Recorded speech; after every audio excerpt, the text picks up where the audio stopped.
Welcome to Obscure Chronicle. Tonight we follow the extraordinary journey of Hans Staden, a 16th century German mercenary who was captured by the Tupinamba tribe in Brazil and nearly became part of their ceremonial rituals. His account, mixing survival drama and cultural insight, stirred Europe's curiosity and continues to spark debate. Hans Staden wrote that he watched captives in Tupinamba ceremonies and his own life was in imminent danger. His position in that chilling ritual was just hours away. This is an intense preview of danger and survival from his 1557 account. During his captivity, Staden faced a life-or-death challenge. He was at risk of being sacrificed in a ritual ceremony with deep symbolic meaning for the Tupinamba. He had to navigate unfamiliar language, customs, and beliefs, all while figuring out how to stay alive without allies or escape. Born around 1525 in Hesse, Staden became a skilled gunsmith and soldier before sailing to Brazil in 1550 under the Portuguese. After his ship wrecked near Paraguaçu, he ventured inland in search of work and was captured in 1554 by the Tupinamba, who were at odds with his Portuguese companions. The Tupinamba practiced ritual ceremonies, frequently involving war captives, as a way of honouring the strength of their enemies and weaving them into tribal life.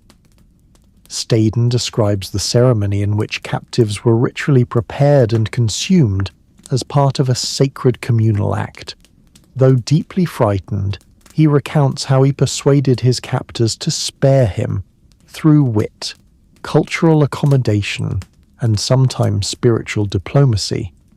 So far, we've traced Staden's path from Europe to Brazil, seen him taken captive, and glimpsed the core of his terrifying ordeal. But his story isn't just about fear. It's also about adaptation, cultural exchange, and an eventual escape. How would you handle being strangers in a new world, risking everything for your survival? Let us know in the comments. If you're intrigued by real-life survival stories and cultural encounters, check out our next episode on early explorers caught between worlds. Close your eyes and picture this. You've been torn from familiar terrain, thrust into the captivity of a people whose customs you don't understand. Your heart pounds as you realize your life may end tonight. What's your move? This was the situation facing Hans Staden, a 16th century German soldier and gunsmith, captured by the Tupinamba tribe in Brazil after a hunting expedition. Within hours, he was marked for a ritual sacrifice, but he survived, barely, using nothing more than cunning, adaptability, and a deep understanding of human nature. Let's dissect his survival tools, and then ask you, what would you have done? Staden's first act of survival was a linguistic bluff. The Tupinamba were allied with French traders and opposed to the Portuguese who were colonizing their lands. When they captured Staden, he claimed to be French, not Portuguese. His real accent was imperfect, but his false claim bought him precious time. He later wrote, "I disconcerted them by asserting I was not Portuguese but French, the French, and were friendly with the Tupi and not on their menu." This tactic turned potential killers into hesitant interrogators. It's a powerful lesson. In a crisis, reframe your identity. Rather than resisting or causing anger, Staden shifted perceptions. The takeaway? Choose your persona carefully when survival is on the line. Once in the village, Staden recognized that patience and observation were essential. He watched ceremonies and listened to the language and gestures of the Tupinamba. He noted that war captives were publicly paraded, often despondent, while those who showed respect for customs were treated differently. By adapting his behavior, sitting quietly during council, mirroring their tone, Staden avoided looking like a dangerous outsider. This gave him time to learn the language, customs, and power dynamics. As the 2008 Duke University Press Critical Edition points out, Staden spent nearly 2 years studying the Tupinamba, their habits, appearance, and language.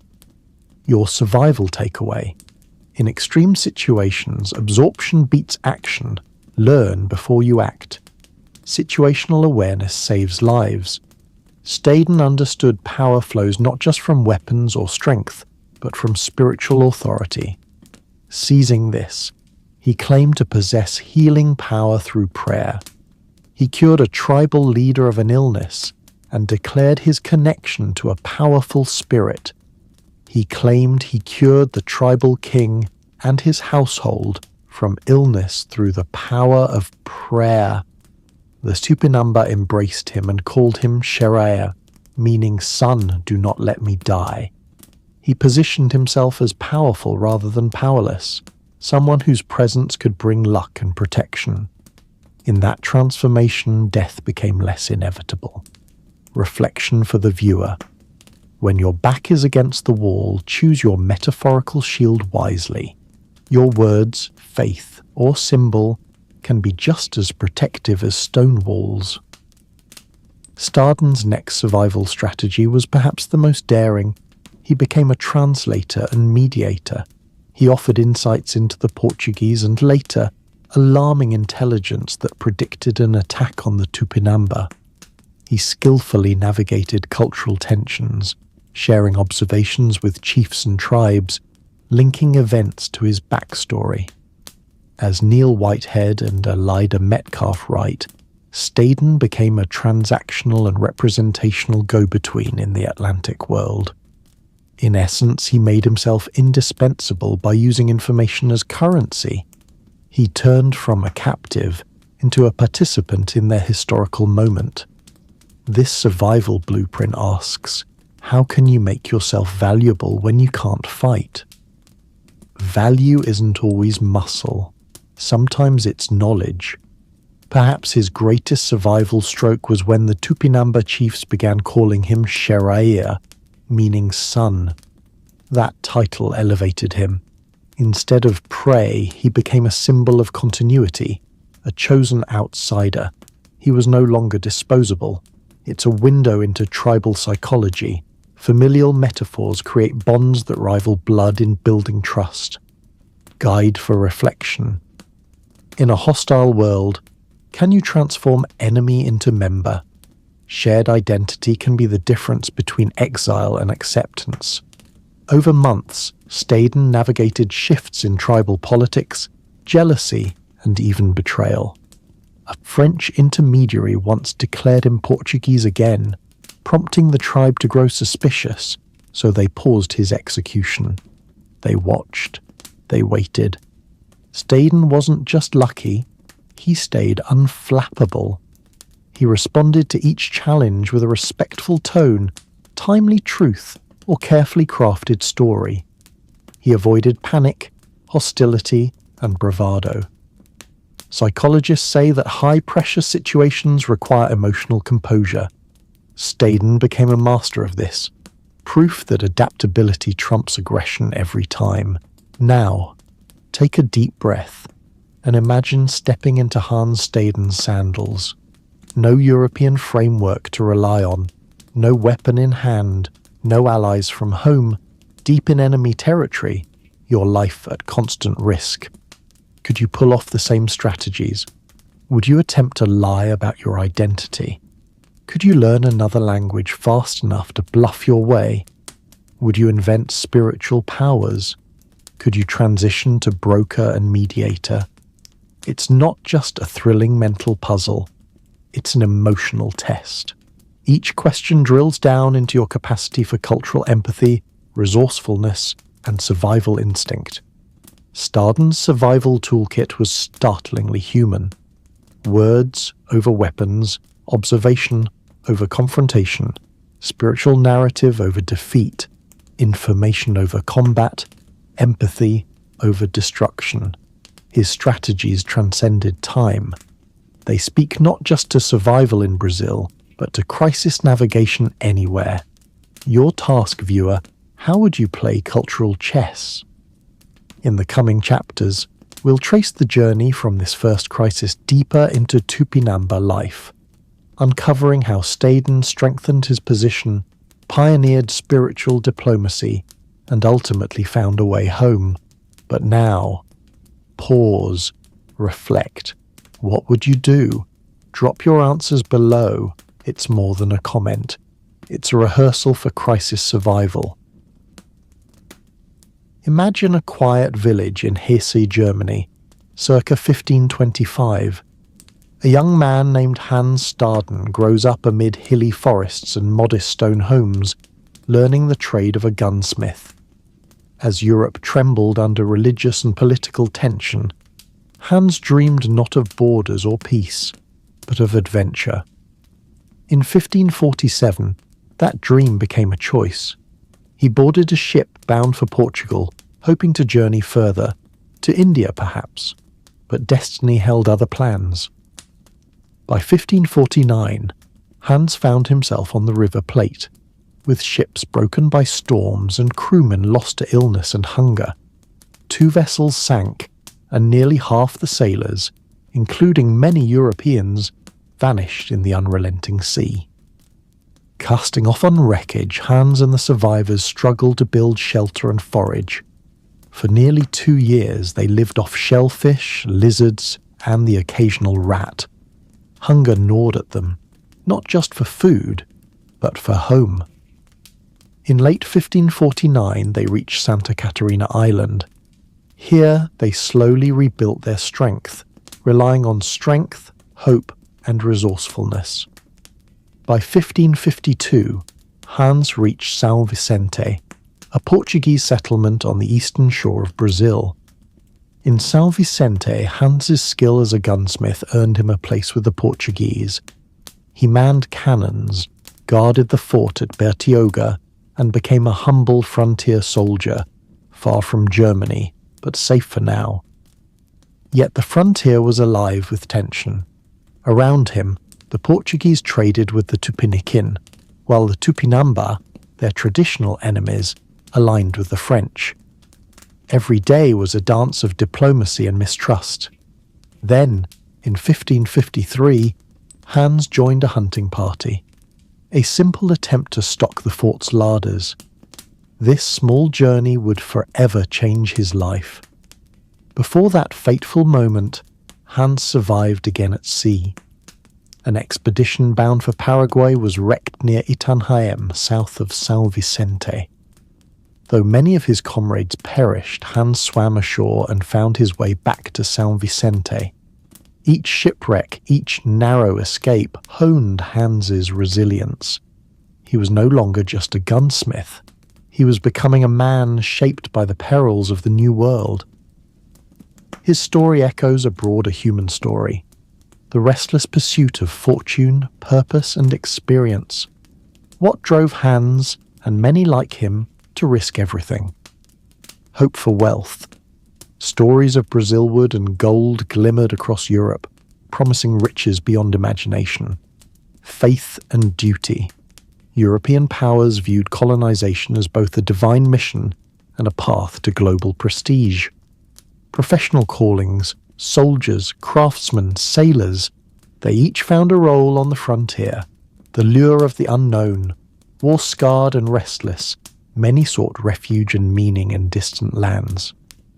Hans was more than a survivor. He was of his time, embodying its ambition, curiosity, and determination. By late 1553, Hans had lived through countless storms, hunger, and uncertainty. In São Vicente, he was known simply as the gunner, a foreign soldier with skill and valor. Yet all of that changed the moment he walked into the Tupinamba's world. That decision, a hunting trip, would lead him deeper than he could ever have anticipated. Allow your mind to wander.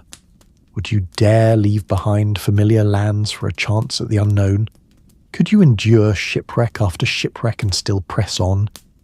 How would you shape your identity, survival, duty, or maybe faith?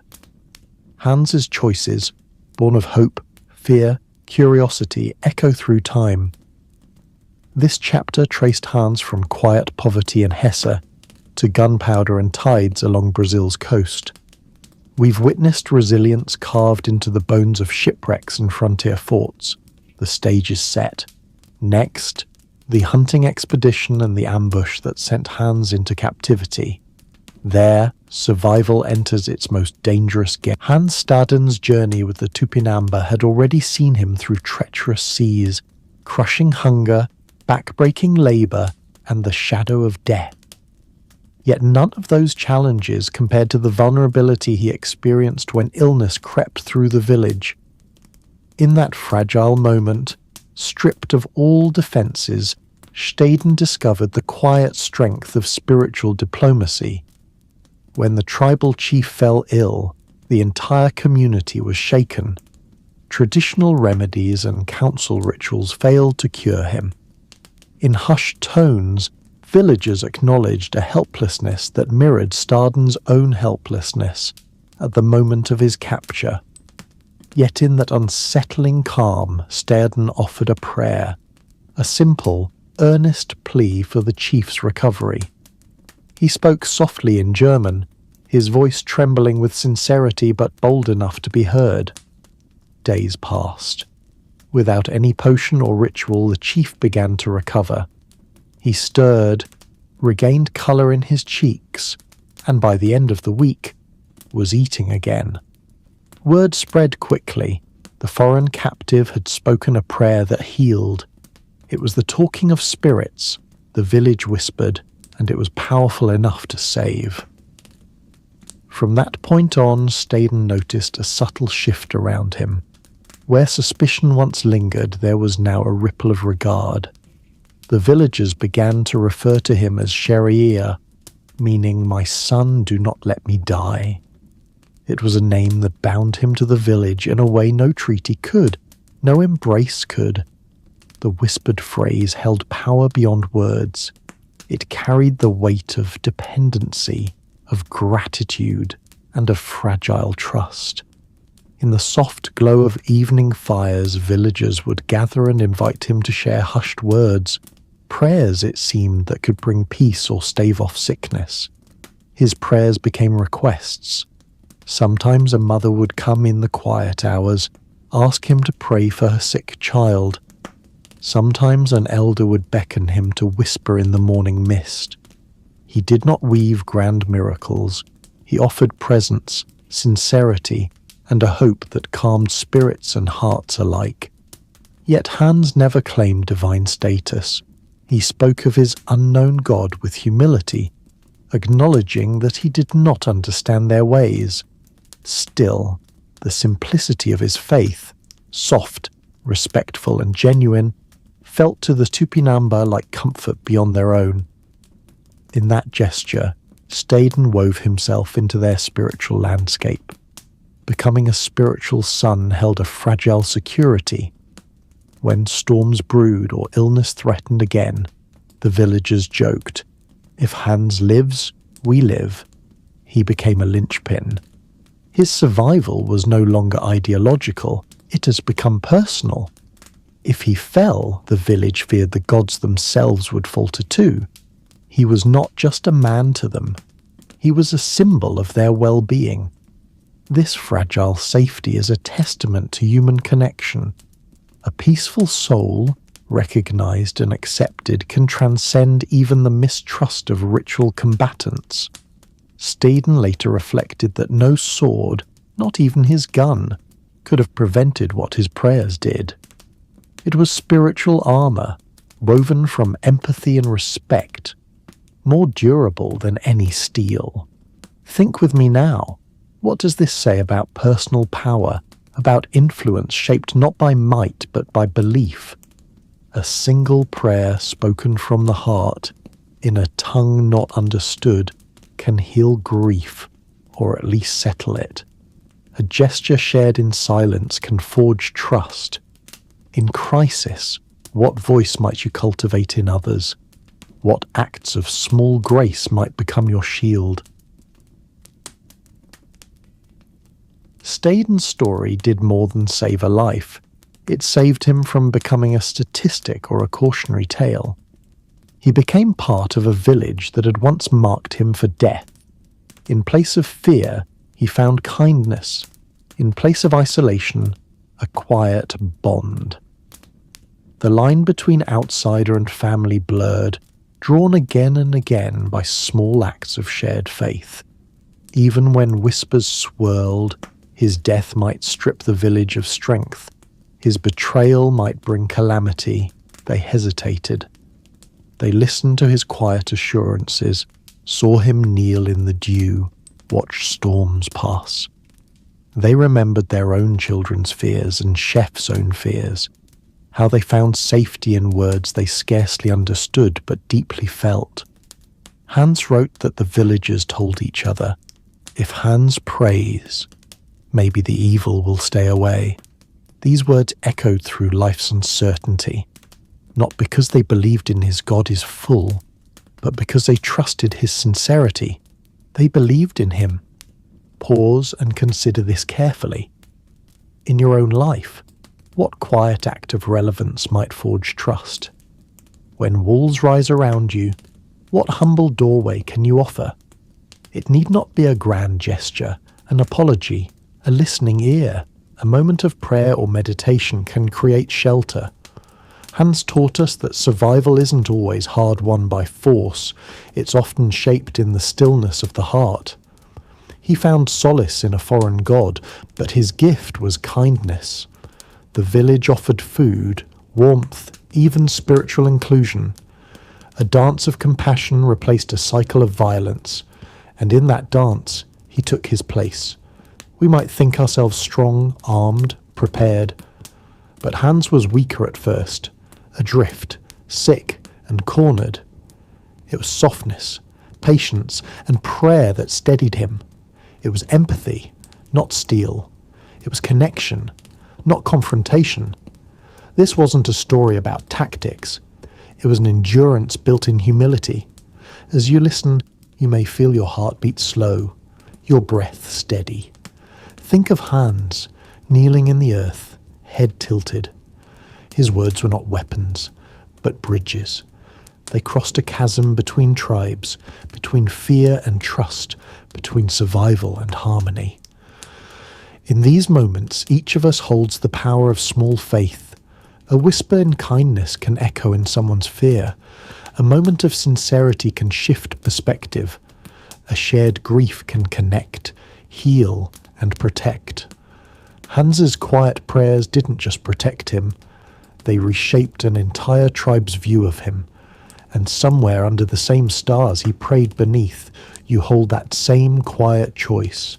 To be heard, to be trusted, to be seen as more than threat. That choice is yours. It begins with silence. It begins with sincerity. It begins with belief. Not in weapons or walls, but in shared humanity. Let that rest in your mind now, like a warm memory that runs both gentle and deep. And when you're ready, we'll move forward into the darker night of his captivity and see how these bonds held firm even when fear returned. When Hans Staden entered the settlement of Uatibi, known today as Ubatuba, he sensed the air change. The forest edges felt alive with voices and ritual firelight, and he learned, before ever seeing them, that something ominous was being prepared. The chieftain and elders spoke in hushed tones. Age-worn drums sounded beneath dark skies. It was the eve of a ceremony that would determine Staden's fate, and he felt its weight in every breath. He recalled the first signs. A prisoner was bound atop a heavy wooden bench. Warriors moved around him, their faces calm and ritualistic. Staden, watching from the fringe, felt a cold hand grip his heart. This was no casual festival. It was a ceremonial rite, weaving together grief, vengeance, and spiritual renewal. Cannibalism, he would later explain, was never about survival. It was a symbolic act meant to absorb a captive's courage, to seal communal strength and justice. As twilight deepened, drums beat steadily. Torches were fixed in the earth, their flames flickering against carved statues and woven effigies. Men arranged the captive, uttering soft prayers. Women and children stood back, some weeping, others stoic. It was profound, a communal act of transformation, carried out with solemn gravity and spiritual intent. To the Tupinamba, it was an act of justice. The captive's essence moved from enemy to power, protecting the tribe from future sorrow. Hans, however, felt only dread. He urged his heart to slow. He prayed, not to heal this time, but for deliverance. His mind raced. I must live to tell the world. Every polished knife and fixed torch meant death lurked near. Cannibalistic rites, he later wrote, were woven into Tupinamba society. Not monstrous, but ritualistic. The act of eating the flesh of a foe was believed to transfer his bravery and strength into the tribe. It was not barbarism, but cultural logic, a spiritual auction where the living absorbed the fallen. Anthropologists today confirm the same. This was a ritual rooted in respect, memory, and survival. A powerful reminder that human beliefs are endlessly varied and deeply felt. Staden realized survival meant invisibility. He had to show himself less like prey and more like a spiritual anchor. In that moment, he retreated to quiet reflection, paralyzed between fear and strategy. He thought of his prayers, his newfound kinship, the trust of the chief. If I can maintain that bond, maybe I can escape this fate. He later noted that witnessing the ceremony made his vision blur. He closed his eyes against tradition, but kept them open on the inside, seeking a pathway out.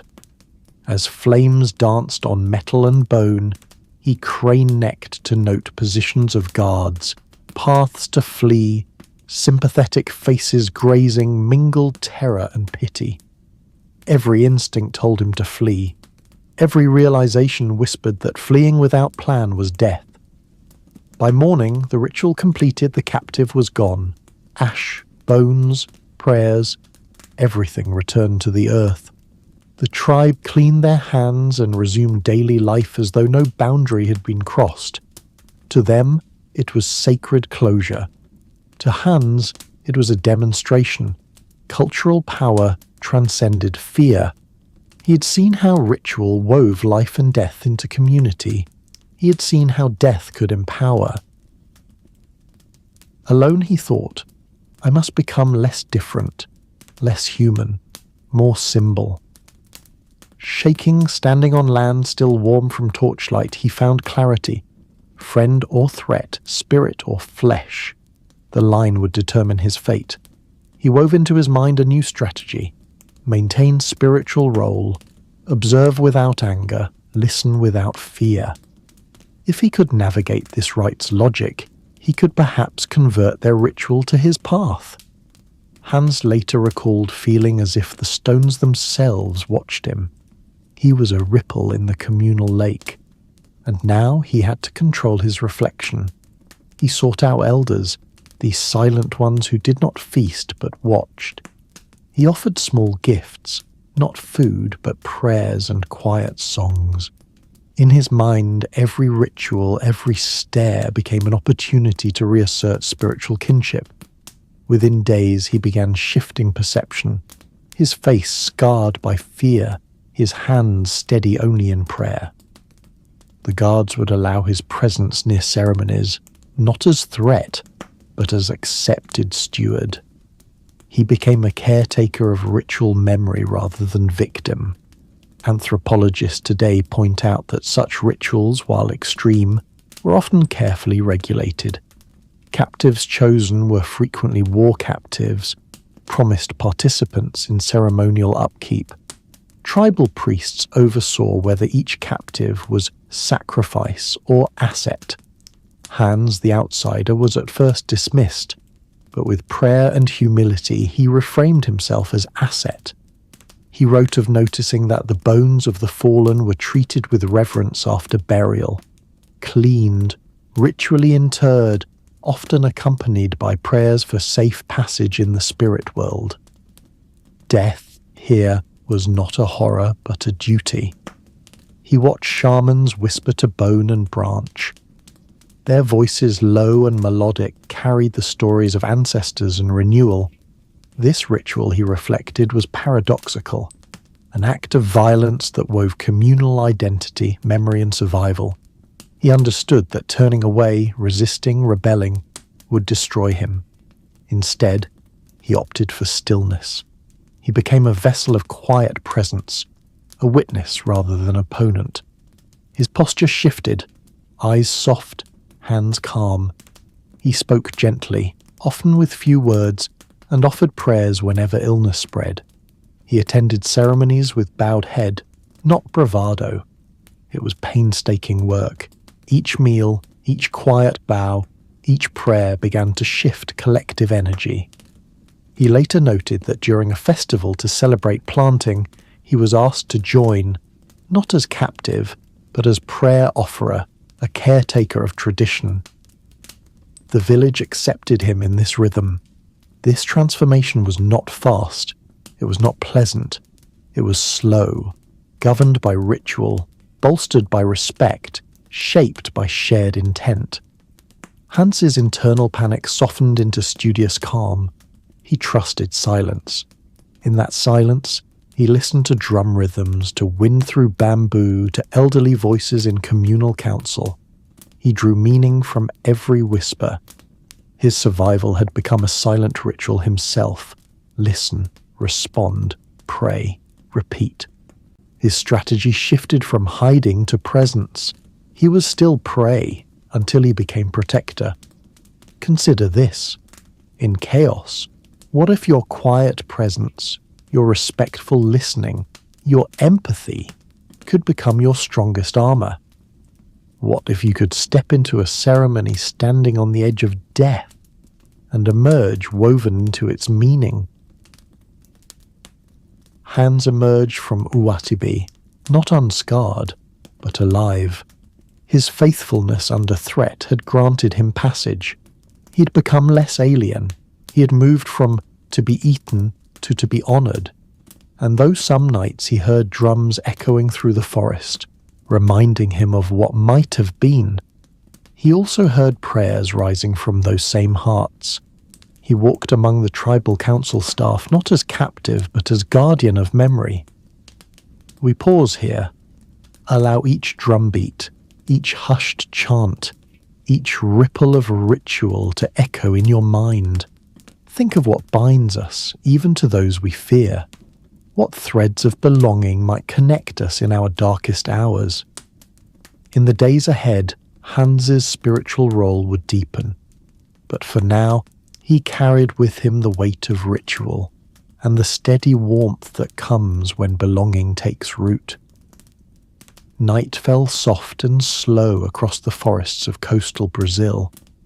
The flames that once danced in rhythm with chants and sorrow now flickered lower, bowing to the hush of jungle insects and the scent of sea air drifting inland.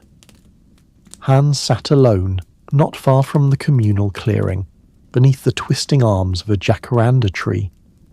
The petals above him stirred in the breeze, and their gentle fall reminded him of snow back home. Quiet, slow, certain. He closed his eyes and listened, not for danger, not for voices, but for something subtler, the language of stillness. The drums were gone now. What remained was breath and memory. He remembered the ceremony not with horror but with reverence, for in that rite, so foreign, so ritualized, he had seen something deeply human, the desire to make meaning of grief, to bind pain into story, to turn loss into strength. It was not his tradition, but it was not madness. It was, in its own way, prayer. The Tupinamba did not kill without reason. Their rites were ancient, measured, intimate. In those chants, Hans had not just heard mourning for a fallen warrior. but the collective voice of a people remembering who they were. He thought then of how fragile survival could be, not just the physical clinging to life, but the survival of identity, of purpose, of hope. In his silence, he clung not to weapons, but to faith, a different kind of shield. Above him, the stars slowly gathered. The Southern Cross, strange and luminous, hovered where the constellations of Europe could not reach. He thought of the path behind him, of Hesse and ships and smoke, and of the path ahead, unknown and unfolding. But for now, in this in-between moment, he had only stillness, and in stillness there is clarity. He whispered into the darkness, not a cry for rescue, but a prayer for meaning. That when he returned, if he returned, he would carry not just fear, but understanding. That he would speak not just of violence, but of people, of ritual, of how even in the face of death, human beings reach for beauty, for story, for something more than mere survival. The breeze grew softer, the jungle slept, and so did he. Wrapped in leaf and shadow, and the uneasy peace of another day survived. The days that followed Hans Staden's narrow escape from the ritual feast mark the beginning of a slow transformation, not just in his fortunes, but in his very existence. Life in the village of Ruwatibi was a rhythm unlike anything he had known before, shaped by the rising and falling tides, the rustling forest, and the constant hum of human activity moving around him like a living organism. At first, the world seemed alien and unforgiving. The dense tropical foliage framed each day with vibrant colours and unfamiliar sounds, the sharp calls of toucans overhead, the rustle of agouti darting through underbrush, the scent of salt mingling with damp earth and wood smoke. Each morning Hans would rise with the sun, its warmth casting golden streaks through the swaying palm leaves. There was no rush here, only the steady flow of life. Men and women fishing along the shore, children playing, elders weaving baskets or grinding manioc. Hans quickly realized that survival was not just about avoiding death, but about learning to live with this new world, understanding its rules and its people. The food, for example, was unlike anything from his German homeland. He discovered the taste of fresh fish, grilled over open flames, the sweetness of tropical fruits like guava and mango, and the earthy bitterness of manioc bread, a staple of the Tupinamba diet. At first, the unfamiliar flavors unsettled him, but hunger was an unyielding teacher, and soon he found comfort in the simple meals shared around communal fires. Fishing was a daily necessity, and Hans watched intently as the Tupinamba men wove nets, crafted spears, and paddled their canoes with practiced ease. The river and sea were generous, and the villagers' knowledge of tides, seasons, and animal habits was profound. Occasionally Hans was invited to join these fishing expeditions, initially as an observer, then slowly as a participant. He marvelled at the patience required to wait silently for the perfect catch, the delicate balance between respect for nature and the pressing needs of survival. Hunting, too, was a vital skill that sustained the village. Men tracked game through the dense forest, guided by signs invisible to an outsider's eye, the broken twig, the faint footprint, the distant rustle of leaves. Hans learned the value of silence and patience, the art of blending into the environment rather than dominating it. The forest was not just a resource, but a living, breathing presence, one that demanded respect. Beyond the physical, Hans faced perhaps his greatest challenge, understanding and communicating with the Tupinamba people themselves. Their language was unfamiliar and complex, filled with nuances and rhythms that reflected their deep connection to the land and their community. Hans's earliest attempts were halting. Gestures, pointed fingers, and awkward miming. But the villagers too showed patience. Smiles, laughter, gentle corrections and repeated phrases became his guides. Small acts of kindness became the bridges between them. Sharing a portion of food, helping carry water, quietly observing without intrusion, each gesture chipped away at the wall of fear and suspicion. Trust, fragile but growing, began to take root. Hans's keen observation skills, honed from years as a soldier and a craftsman, helped him notice patterns in the villagers' daily routines and social structures. He learned who held influence, how decisions were made, and the unspoken rules that governed interactions. Slowly he began to understand not just the words but the meaning behind them.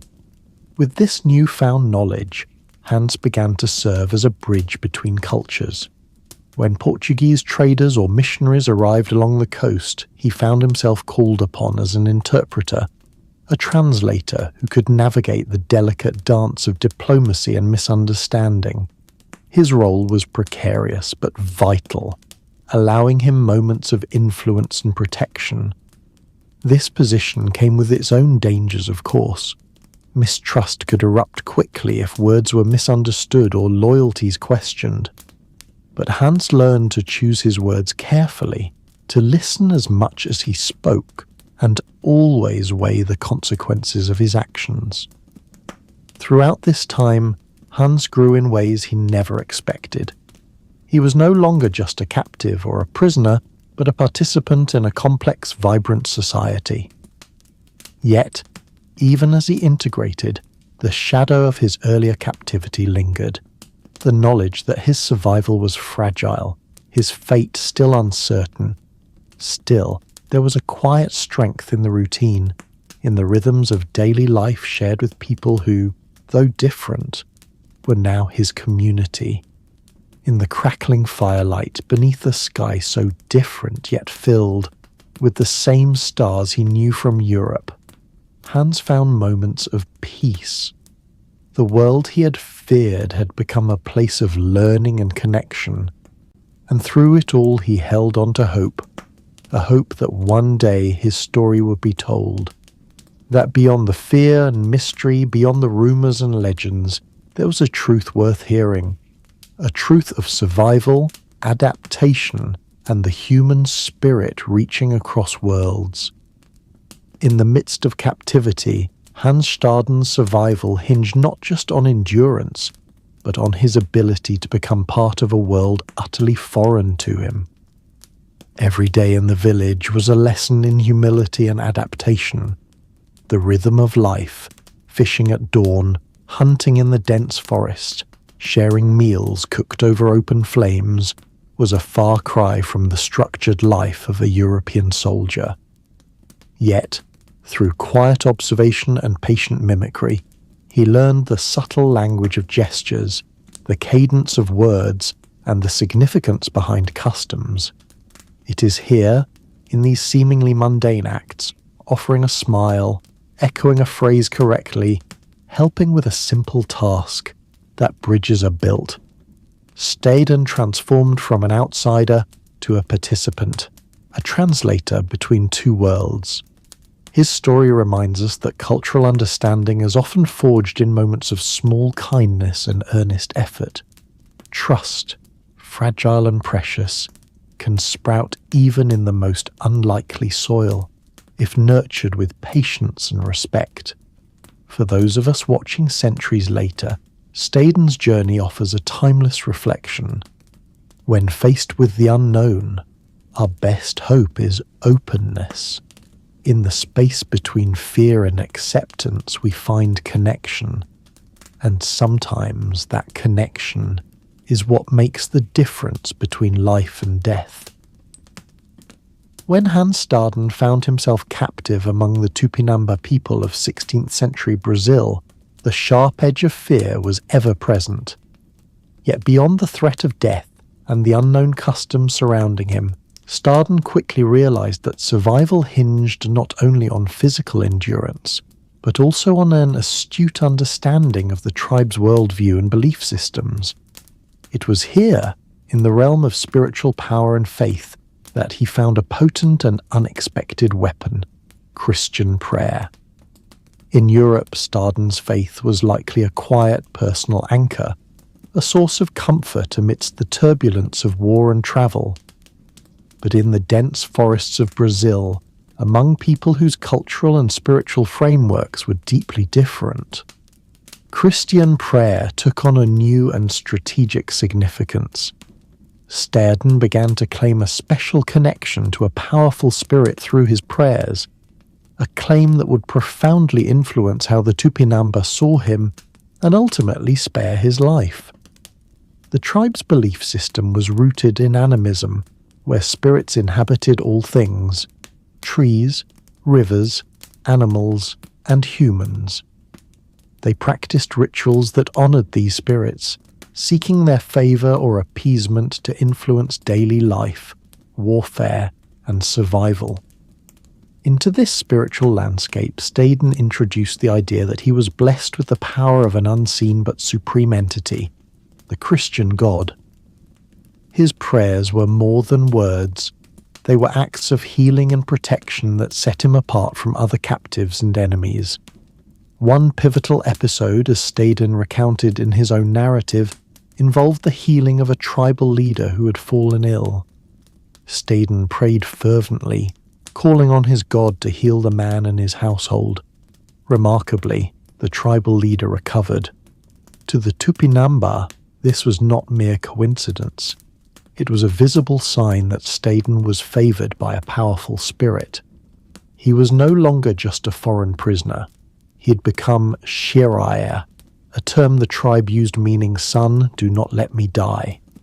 This name carried weight, a symbolic acceptance of Staden into their spiritual family, a sign of protection and respect. This spiritual diplomacy was not merely a clever ruse. It was a profound psychological shift for Staden. In claiming spiritual authority, he transformed his status from powerless captive to respected figure. He wielded words and prayers as shields, creating a space where death did not feel inevitable. This was a crucial survival mechanism. By aligning himself with the tribe's spiritual worldview, Staden gained a degree of agency within a system that otherwise might have consumed him.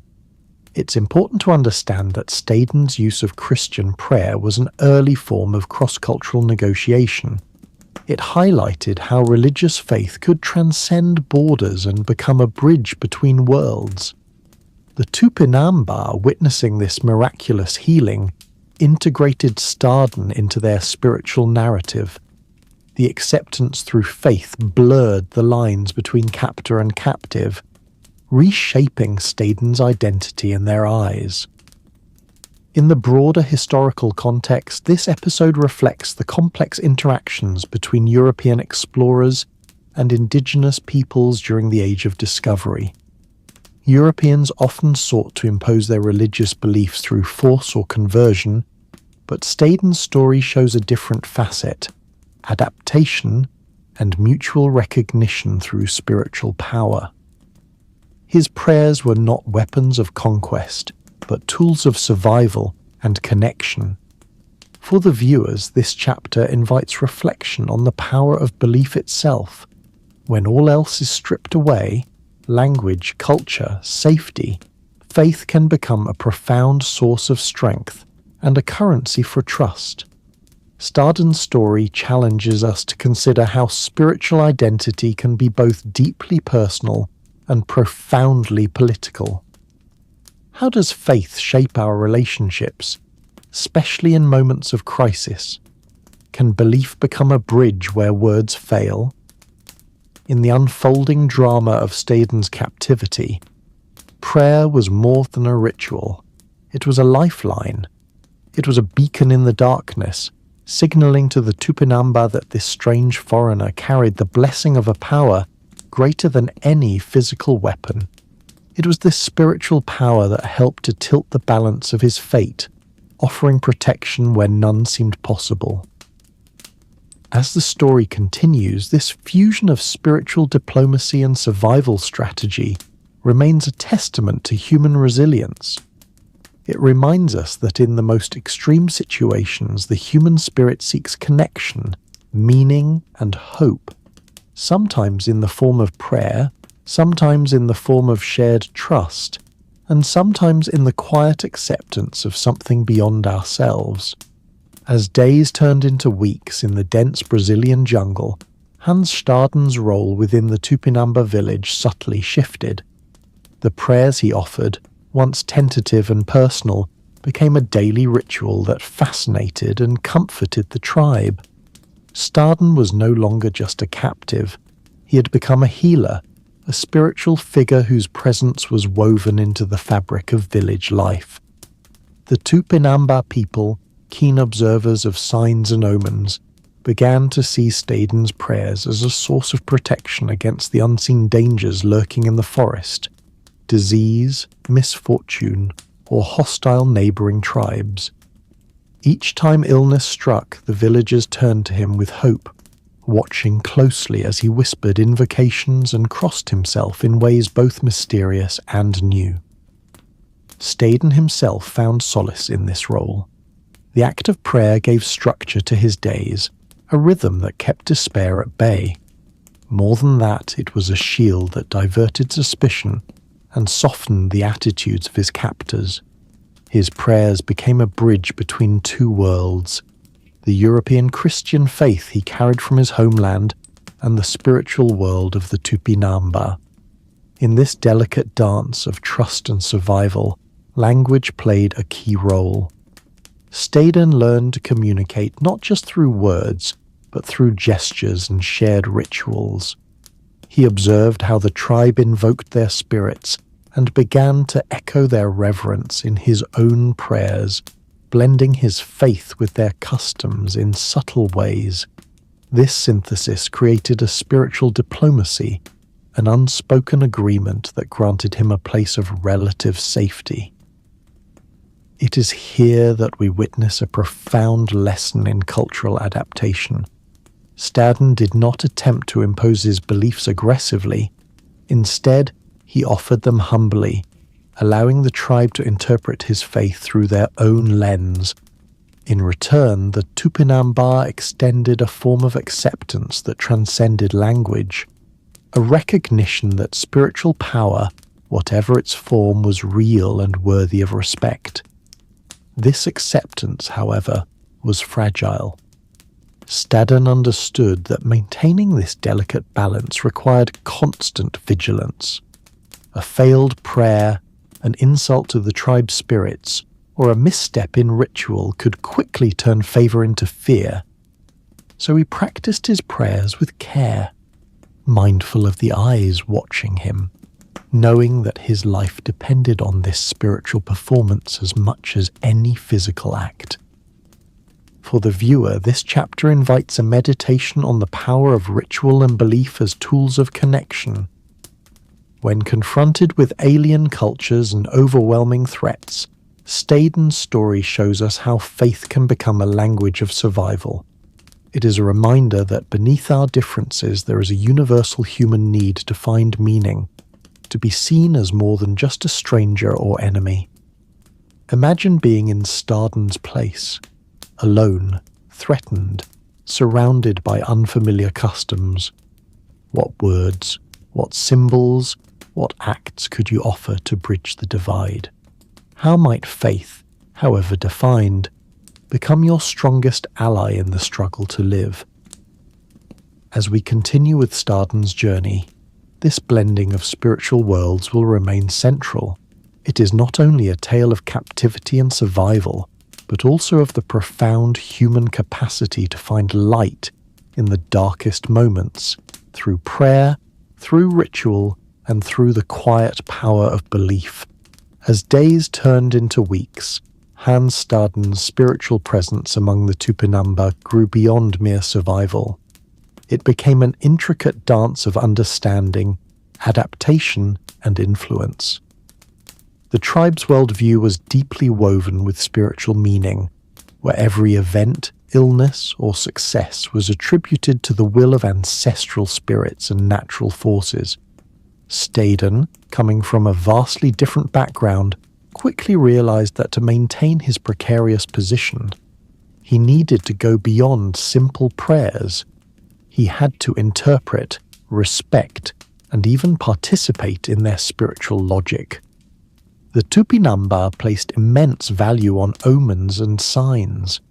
Natural occurrences, such as the behavior of animals, weather changes, or sudden sickness, were read as messages from the spirit world. Staden observed this carefully, learning to connect his own prayers and words with these signs, framing his actions as aligned with the tribe's spiritual order. When crises struck, whether illness or tension among the warriors, he offered prayers that seemed to echo the tribe's own rituals, blending Christian faith with indigenous expectations. This blending was delicate but effective. For example, when a sudden illness struck a prominent member of the tribe, Staden's intervention through prayer wasn't just healing. It was a performance of power, a way to channel hope and calm fear. By naming the illness and framing his prayer as a response from a powerful spirit, he tapped into the tribe's need for reassurance and control in uncertain moments. His role as Shariah became more than a title. It was a symbol of his shifting identity within the tribe's spiritual community. The name embodied trust, not because of his foreignness, but because he had learned to speak the language of the spirit world in a way that resonated deeply. His prayers became rituals in their own right, merging his beliefs with the tribe's worldview, creating a shared spiritual space where his presence was meaningful and protective. Staden also became aware of the importance of silence and listening in spiritual practice. He noticed that shamans and elders often observe before acting, paying attention to subtle shifts in mood or natural surroundings. Emulating this, he learned when to speak and when to remain quiet, realizing that power often lay in knowing how to wield one's voice, not just the words spoken but the timing and intent behind them. Through these efforts, Staden built a fragile but real spiritual diplomacy. His prayers were no longer foreign incantations but woven into the tribe's rituals, providing comfort and hope at moments of tension. The acceptance he gained was a testament to his ability to read and respond to the tribe's needs, a reminder that spiritual power is as much about empathy and presence as it is about doctrine. For the viewer, this chapter invites reflection on the power of understanding and adaptation in unfamiliar environments. Staden's journey shows how survival can mean learning not only languages but belief systems, and how spiritual connection, no matter how different, can become a vital bridge in human relationships. It raises a timeless question. In the face of alien worlds, how do we find ways to communicate what lies beyond words? As the story continues, Staden's growing spiritual role will influence not only his survival, but also his ability to navigate the complex social fabric of the Tupinamba, highlighting the profound interplay of faith, culture, and power. Hans Staden's ordeal reached one of its most intense moments during a ritual feast held by the Tupinamba. To truly understand what unfolded, it's important to step back and consider the cultural significance of cannibalism within their society. Contrary to many sensationalized tales, cannibalism among the Tupinamba was not a matter of mere sustenance. Instead, it was a carefully orchestrated ritual steeped in symbolism and deep spiritual meaning. The Tupinamba viewed their ritual feasts as acts of symbolic vengeance and respect. When they captured enemies, it was not simply to feed the body, but to honor the warriors' bravery and absorb their strength and courage into the tribe. By consuming parts of their foes, they believed they could internalize the qualities that made their enemies powerful, transforming those traits into a source of communal strength. For Hans Staden, this meant his fate was not sealed by hunger, but by symbolism. He was spared from becoming a meal, not out of mercy alone, but because the tribe saw in him a chance to gain strength through ritual. His survival hinged on this belief, creating a complex tension that danced between life and death. As the feast approached, the atmosphere was thick with anticipation. The village gathered, and Staden found himself at the edge of a moment that could have spelled his end. His heart must have raced, yet his mind sharpened, drawing on all he had learned about the tribe's customs and spiritual framework. Every glance, every gesture from the warriors held weight. The feast was more than a ceremony. It was a test of endurance, understanding, and fate. Rather than succumbing to panic, Staden's presence at the feast highlighted his remarkable ability to engage with the tribe's worldview.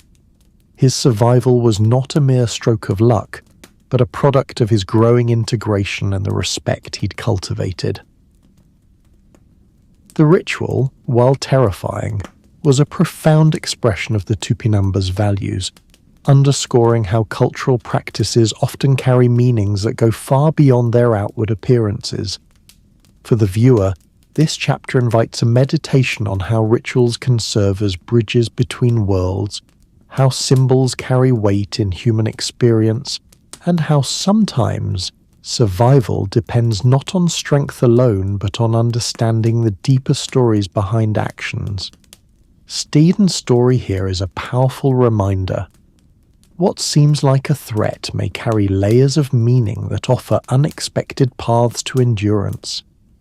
As we move forward, the ritual feast stands as a turning point, both in Staden's journey and in our own exploration of cultural complexity and resilience. As the ritual feast unfolded around him, Hans Staden was caught in a whirlwind of emotions: fear, uncertainty, and an acute awareness of his precarious position. To an outsider, the ceremony might have seemed a terrifying spectacle, but for Staden, it was a complex performance filled with signs, gestures, and meaning. He knew that survival depended on more than just endurance. It required a sharp mind and a deep understanding of what the ritual symbolized. Staden's approach was subtle, yet profound. He watched the tribal leaders carefully, noting their expressions, movements, and interactions. He observed how they honored the spirits of their ancestors through the feast, how they communicated with one another, and how the community as a whole engaged in the ceremony. This close observation allowed him to grasp the underlying logic and purpose of the ritual. It was a form of spiritual warfare, a way for the Tupinamba to reclaim power and balance after conflict. Internally, Staden shifted his mindset from victim to participant. Though physically confined and vulnerable, mentally he asserted a form of agency. He reminded himself that the ritual was not about consumption in the ordinary sense, but about absorbing spiritual strength. This realization lessened the paralyzing grip of fear and replaced it with cautious hope. At the same time, Staden's survival instincts were heightened. He sensed that showing fear could be dangerous, so he practiced calmness and respect, using his growing knowledge of the tribe's customs to signal his understanding and willingness to be part of their world, at least for the moment. This psychological resilience was crucial. It transformed his role from captive to an accepted figure within the tribe's spiritual landscape. It poses a profound question. In moments of extreme threat, how does the mind navigate between panic and presence? Staden's experience invites us to consider the power of observation, adaptation, and mental endurance. When faced with overwhelming forces, sometimes the greatest strength lies not in resistance, but in understanding the meaning behind actions, turning fear into a form of quiet diplomacy. In the flickering firelight of that fateful feast, Hans Staden stood at a crossroads between life and death, a moment suspended between horror and profound cultural meaning. What might have been a simple act of savagery was in fact a deeply symbolic ritual, woven with layers of spiritual belief, vengeance, and community cohesion. For us watching centuries later, it's a stark reminder of how vastly different human worlds can be. The fear Staden felt was real, but so too was his growing understanding of the Tupinamba's worldview, a worldview where consuming an enemy was a way to honor and harness their strength, not merely to satisfy hunger. This moment invites us to reflect on the power of perspective.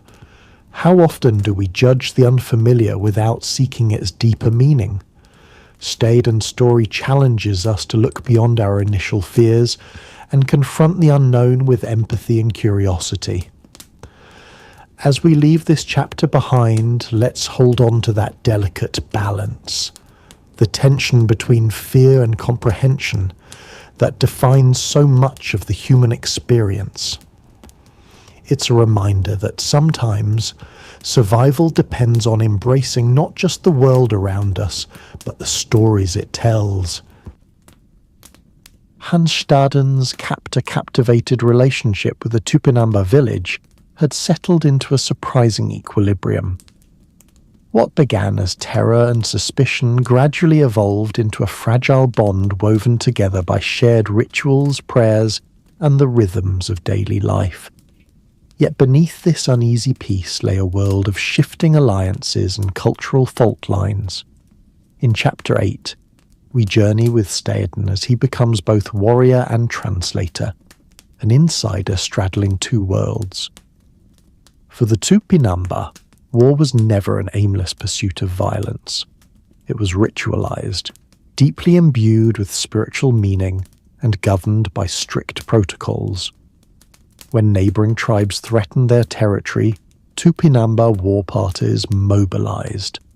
Spear in hand, the warrior chant echoed through the forest like a living thing, drawing on ancestral strength. Staden, once an outsider, found himself swept into these expeditions, at first as an observer, then as an interpreter of European arms and tactics. It began when a French trader arrived, seeking alliance against Portuguese encroachment. Language barriers impeded communication, and tribal leaders turned to their trusted German son for clarity. Hans's grasp of broken Portuguese, French phrases he'd picked up, and his nascent Tupinamba vocabulary proved invaluable. He stood between merchant and chief, interpreting tone and nuance. In this diplomatic role, his life gained new value. He was no longer merely a captive or healer, but a conduit for alliance, an insider whose knowledge could mean victory or peace.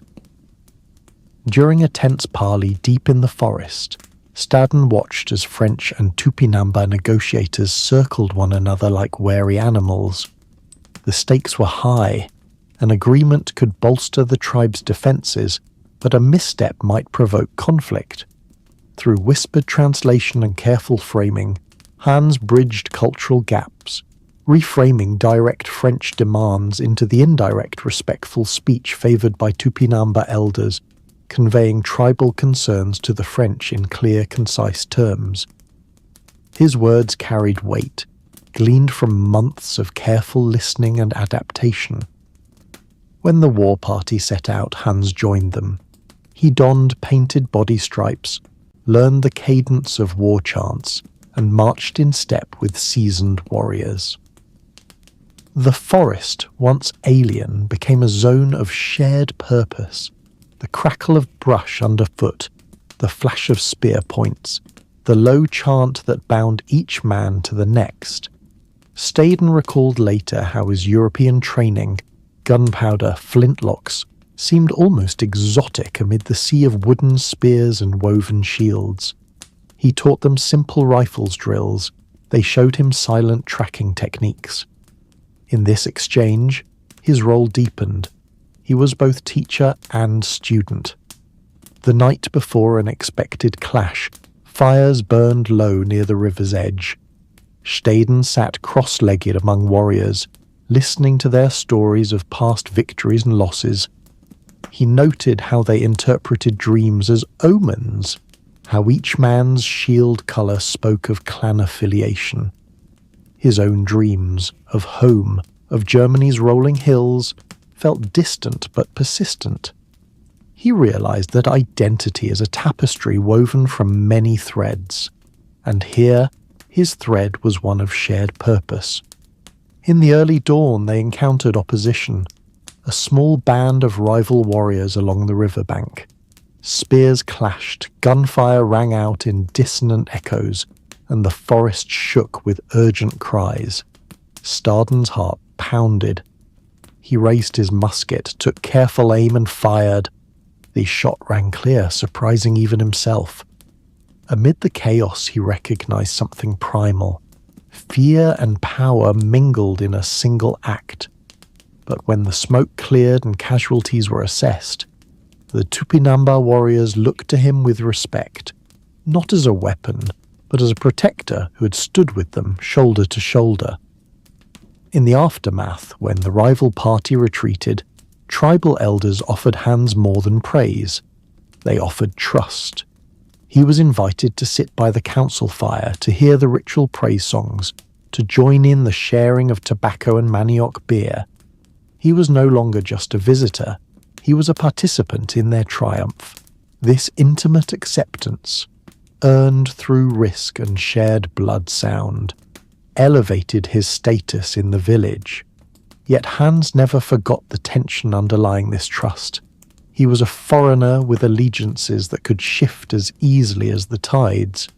He recalled times when a suspicious glance from a warrior's eye reminded him that he could just as swiftly become a scapegoat for misfortune. He walked a tightrope between two worlds, balancing gratitude to his captors and loyalty to his homeland's values. Each morning as he joined the fishing nets or helped repair canoes, he carried that tension quietly in his chest. Language mastery became his second skin. He refined his Tupinamba speech, learning words for spiritual concepts, for clan names, for war cries. More than mere vocabulary, he absorbed intonation and gesture. Children would gather to hear him recite simple stories, mixing his German lilt with Tupinamba cadences. In this way, he passed on healing chants originally meant for the sick to ward off nightmares in the little ones. His role as cultural mediator extended beyond wars and councils.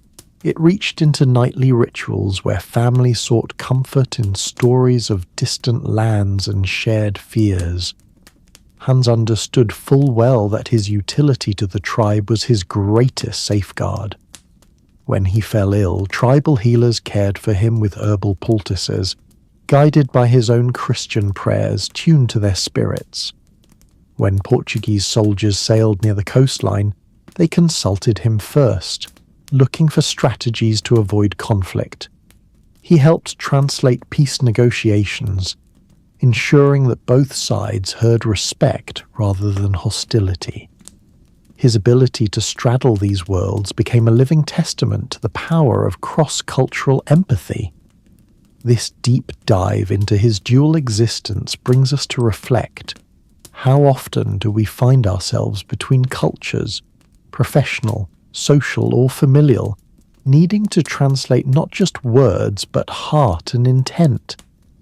Hans's experience underscores that translation is more than interpretation. It's about creating shared reality. When night fell upon the camp and the fire embers glowed like embattled stars, Hans would retreat to a quiet spot, half forest, half shore, and let the day's intensity settle. He whispered a prayer of gratitude, not just to the Christian God, but to the forest spirits he had come to respect.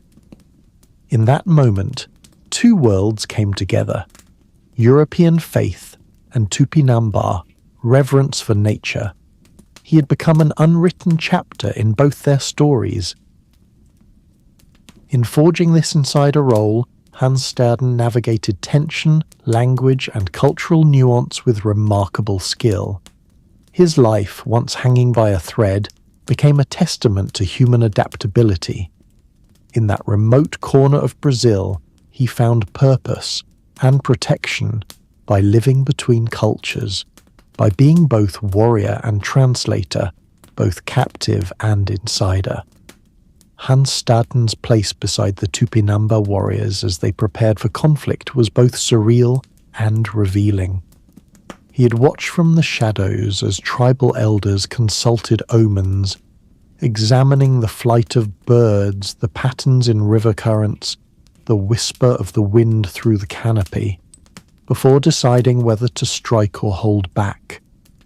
Now he found himself shoulder to shoulder with men whose lives were bound to the pulse of the forest, and whose weapons were as much spiritual tokens as wood and stone.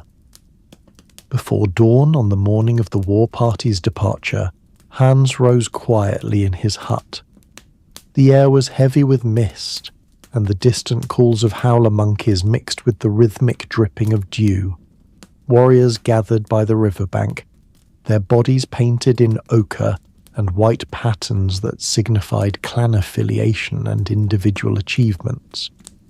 The gleam of bamboo spear shafts and the polished wood of large shields caught the first pale light. Staden's role was to translate final instructions between the tribal captain and a small French contingent that had volunteered support, hoping to solidify an alliance against the Portuguese outpost upriver. "Chaque mot compte," the Frenchman murmured, concerned. The tribal captain, a tall figure named Tucumare, spoke in clipped Tupinamba phrases laced with ritual invocations. Hans stepped between them, repeating Tucumare's words in broken French, then relaying the Frenchman's promise of muskets and powder in Tupinamba, careful to mirror the respectful inflections he had learned. One misinterpreted phrase, one overly blunt translation, could spark mistrust or premature aggression. As the war party formed lines on the muddy riverbank, Hans watched the French align their grey flintlocks beside the jaguar hide shields. He corrected the Frenchman's posture, so musket firings wouldn't endanger the adjacent Tupinamba, while teaching war cries that blended Tupinamba cadence with a few borrowed European words. The result was a strange, powerful harmony, the low guttural chant of Tupinamba warriors joined by the sharp Vive la vie call of the French musketeers. In that moment, the forest itself seemed to hold its breath. They set off in two columns, one skirting the water's edge and the other cutting through dense groves of banana palms and ferns. Hans moved quietly with the second group, admiring how seamlessly the warriors melted into the greenery. Their steps were measured, their eyes constantly scanning for movement. He recalled his earlier days on European battlefields, open plains, drilled formations, the crack of gunpowder in the wind. Here, battle meant silence as much as noise, ambush as much as frontal assault. He felt both exhilaration and deep unease at the unfamiliar methods of war. Mid-morning, the party paused at Tributary's Fork. Tucumare knelt by the water, murmuring a prayer of gratitude and asking permission from the river spirits to pass. He offered a small libation, water mixed with crushed manioc, as Hans translated the solemn words for the French officers. They replied with a raised flask of brandy, a mutual gesture of respect that left the tribal elders nodding in approval. This exchange of gifts and words sealed a fragile trust between two cultures whose worldviews otherwise had little overlap. Ahead, A ripple of movement warned of an approaching patrol from the rival Tupiniquin tribe. Allied with the Portuguese, the moment was charged. Warriors crouched behind lianas, ready to spring. Hans hefted a European musket, feeling its weight as both boon and burden. In that instant, the strategies he had taught suddenly mattered more than ever. He whispered to the nearby warrior, "Wait for my signal." And when a crack of musket fire rang out, sending a tuft of feathers from a passing bird into the sky, Tucumare's men surged forward in synchronized formation. Spears flew, and the forest roared with combat. When the skirmish ended, the rival patrol broken and scattering, Hans tended to the wounded with silent prayers and splints made of bamboo. He recognized that healing too was a form of diplomacy, showing compassion not just as a Christian tenet, but as a universal gesture of care. The warriors looked on with gratitude, patting his shoulder and murmuring thanks in Tupinamba. At that moment, he understood that his value to the tribe extended beyond his ability to negotiate with outsiders. He had become a source of comfort in crisis. Later that afternoon, as the sun shifted toward the western canopy, the war party set up camp in a clearing. Fires were lit, and the air filled with the scent of grilled fish and roasted game. The French officers shared a small ration of European bread, broken and offered to the Tupinamba in a gesture of mutual support. Hans facilitated the exchange, carefully explaining each item's significance. In return, an elder presented him with a woven headband, marking his status as an honored guest and war comrade. He tied it around his forehead, a symbol heavier than gold, binding him to this community of warriors. That night, under a sky dense with unfamiliar stars, Tucumare invited Hans to sit by his side as drummers pounded out a slow, hypnotic beat. The rhythm vibrated through the earth, calling forth stories of ancestral battles and the spirit warriors who guided them.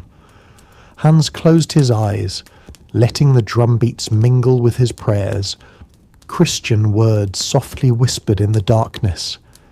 In that liminal space, he felt the merging of two worlds, European faith and Tupinamba tradition coalescing in a delicate symphony of survival. When the drums died away and the warriors drifted to sleep on mats of palm fronds, Hans remained vigilant. He pondered how tenuous this alliance truly was. Each dawn could bring a new threat. Portuguese soldiers with muskets and cannons, rival tribes seeking vengeance, even shifting winds that betrayed their movements. Yet with every act of translation, every prayer offered, every shared meal, he wove stronger threads of trust between himself and the people whose lives hinged on unity. By the time the war party returned to Uatibi, Hans's role was firmly established. He was no longer merely an observer or captive, but a key figure in the tribe's politics and warfare. Word of his deeds, his counsel in arms negotiations, his healing prayers, his calm presence in battle, spread through the village. He was honored by elders, respected by warriors, and looked upon by children as a figure strange and familiar. In the weeks that followed, Hans reflected on the paradox of his situation. The very skills that could have placed him beyond reach of danger, his European training, his knowledge of firearms, were no longer his sole anchors. Instead, it was his ability to bridge cultures, to translate words, to heal spirits, to stand among warriors that ultimately secured his life. He had become an insider, a living testament to the power of empathy and adaptability. For us, centuries later, Hans Staden's journey with the war parties offers a lesson in leadership and intercultural understanding. True influence, he discovered, arises not from domination but from respect. Respect for language, for custom, for the unseen ties that bind communities together. It's a reminder that even in conflict there is space for connection, and that sometimes a single individual can hold two worlds together through sheer courage and compassion. Hans Staden's journey from captive to trusted counselor unfolded with a quiet inevitability that surprised even him. In the weeks following the war party's return, whispers of his contributions, his skillful translation, his healing prayers, his steady presence in battle, circulated through the village long after the drumbeats had faded. The same people who once eyed him with suspicion now sought his counsel, not as a prisoner, but as a valued advisor. It began simply enough. Traders from distant villages arrived on the beach in woven canoes, carrying bundles of salt, brightly coloured feathers, and small glass beads. They came to barter with the Watabe's warriors, exchanging manioc flour, fish, and precious slaves for goods they could not produce themselves. Yet language differences and cultural nuances often made negotiations awkward or even perilous. It was during one such barter that the village elders turned to Hans.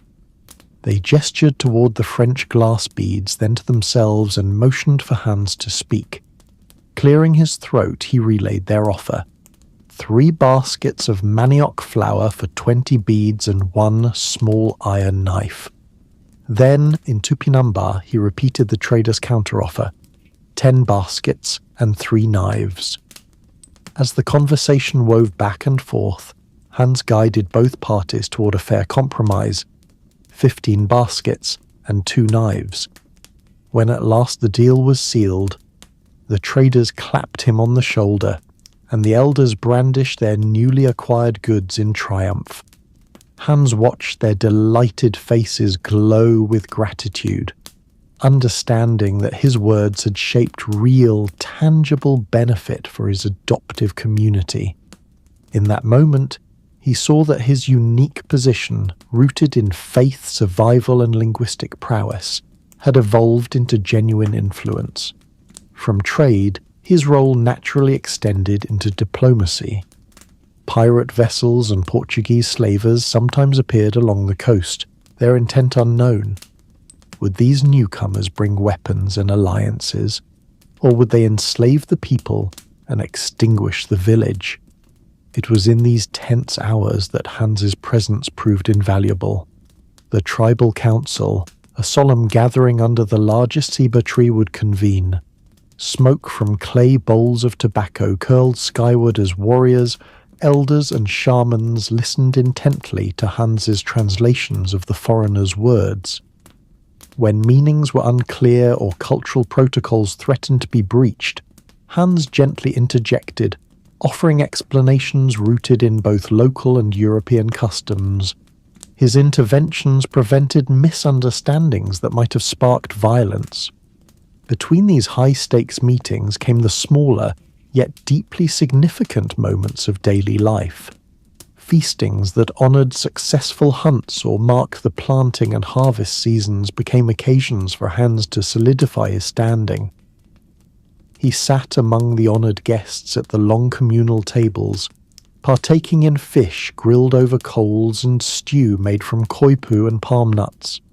Children clung to his knees, eager for the stories he told in simple Tupinamba phrase, tales of faraway lands, of snow and stone castles. The villagers listened, enraptured, seeing in his words the vast world beyond the forest's edge. Spiritual events too welcomed Hans into the inner circle. When shamans drummed out the rhythms of the moon festival, Hans joined in the ritual dances. He traced patterns in the dirt with his finger, echoing the crescent shapes painted on the bodies of the dancers. He offered prayers at dawn when the sun touched the river, aligning their reverence for nature with the gratitude he felt for surviving another night. Though his beliefs were not identical to theirs, the sincerity of his participation resonated. The boundary between convert and collaborator blurred as Hans became a bridge linking two traditions of reverence, European Christianity and Tupinamba animism. Such acceptance was not without its challenges. Hans remained mindful of the fragility inherent in his outsider status. A misstep in ritual, an incorrect phrase, a neglected tradition could reopen old wounds of distrust. So he observed with unwavering attention, noting which drumbeats summoned the spirits of harvest, which chants called on the river's protection, which offerings long used tobacco, and which prized feathers. His notebook, though crude, filled with sketches of totems and snippets of Tupinamba speech. By committing these details to memory and to paper, he ensured that his guidance to the council and to traders was both accurate and respectful. As a European insider, Hans Staden held a rare power. He could see his world through two lenses, identifying potential conflicts before they erupted. When Portuguese galleons loomed on the horizon, he advised caution.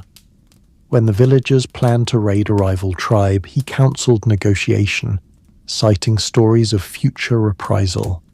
His words carried weight precisely because they stemmed from genuine care, informed by months of shared hardship and celebration. He leveraged his dual identity to advocate for his adoptive community as fiercely as he might have defended his homeland. Over time, the elders entrusted him with increasingly sensitive matters. He was asked to mediate disputes over land near the river's edge, where two clans argued ownership. He travelled inland with emissaries to meet with allied tribes, presenting the Tupinamba's case for mutual defence. He drafted simple treaties, etched into palm leaves and sealed with clay, binding his community to alliances that promised safety for seasons to come. In this role, Hans found a new kind of purpose. He had set out as a captive, a survivor clutching at prayer. He had become a healer of the hearts, a broker of peace, a man whose voice could shape destinies. Yet he never forgot the gravity of his position. At night, alone by the embers of the council fire, he would whisper a prayer of gratitude, thanking the spirits of both his German home and his Tupinamba family for granting him this remarkable chance to bridge worlds. For those listening, Hans's transformation offers a profound lesson. True acceptance, whether in a distant village or our own communities, emerges when we build trust through service, empathy, and respect. By honouring the values of the people around us, even as we remain true to our own heritage, we create spaces where differences become strengths and alliances flourish. We leave Hans Staden at the height of his influence, neither a foreign invader nor a powerless captive, but a counsellor whose words carried the weight of two worlds. He had become an integral thread in the tapestry of Tupinamba life, his story forever woven into theirs. And yet, even as his position grew more secure, the next chapter of his journey would beckon, revealing new challenges and opportunities on his path to freedom. Hans Staden's life among the Tupinamba had been a remarkable journey of survival, adaptation, and deep cultural immersion. But as the seasons turned and years passed, a growing restlessness stirred within him, a longing for home, for familiar skies that held the promise of Germany's forests rather than Brazil's endless green. He had become a son to the tribe, a trusted advisor, even a spiritual mediator. Yet he was not Tupinamba by birth, and the pull of his homeland called him with increasing urgency. The opportunity for escape arrived quietly, like a whisper on a breeze. One morning a French merchant ship appeared in the bay, its white sails billowing against the cobalt sky. The captain, a weather-beaten man named de Villiers, came ashore seeking trade and provisions. Hans, fluent now in French and Tupinamba, was summoned to meet him beneath the shade of a giant sabre tree. De Villiers spoke of opportunities across the Atlantic, of ports brimming with goods and the chance to return to Europe. He offered safe passage to Hans, but only if the young merchant could convince the tribe to allow his departure. For days Hans deliberated. He knew the tribal council would be reluctant to lose him, their spiritual son, their counselor. He also understood that leaving behind the only home he'd known in years would break trust. Yet the call of home, of family, and of unfinished obligations tugged at his heart stronger than any bond he had formed. He presented de Villiers' offer to the elders with humility, speaking in measured phrases. "My heart belongs to both your people and mine. I have lost much, but I must seek what remains in the lands of my birth." Tucumare, the tribal chief, listened with solemn consideration. Around him, the council elders exchanged glances, their faces reflecting generations of ritual gravity. They spoke in Tupinamba chants, invoking the spirits of the forest and river to guide their decision. Hours passed. At last Tucumare turned to Hans and spoke softly. "Your prayers have saved our people. You have become our son. Still, the river of your life flows in another direction." With a nod, he granted permission for Hans to depart, but on one condition.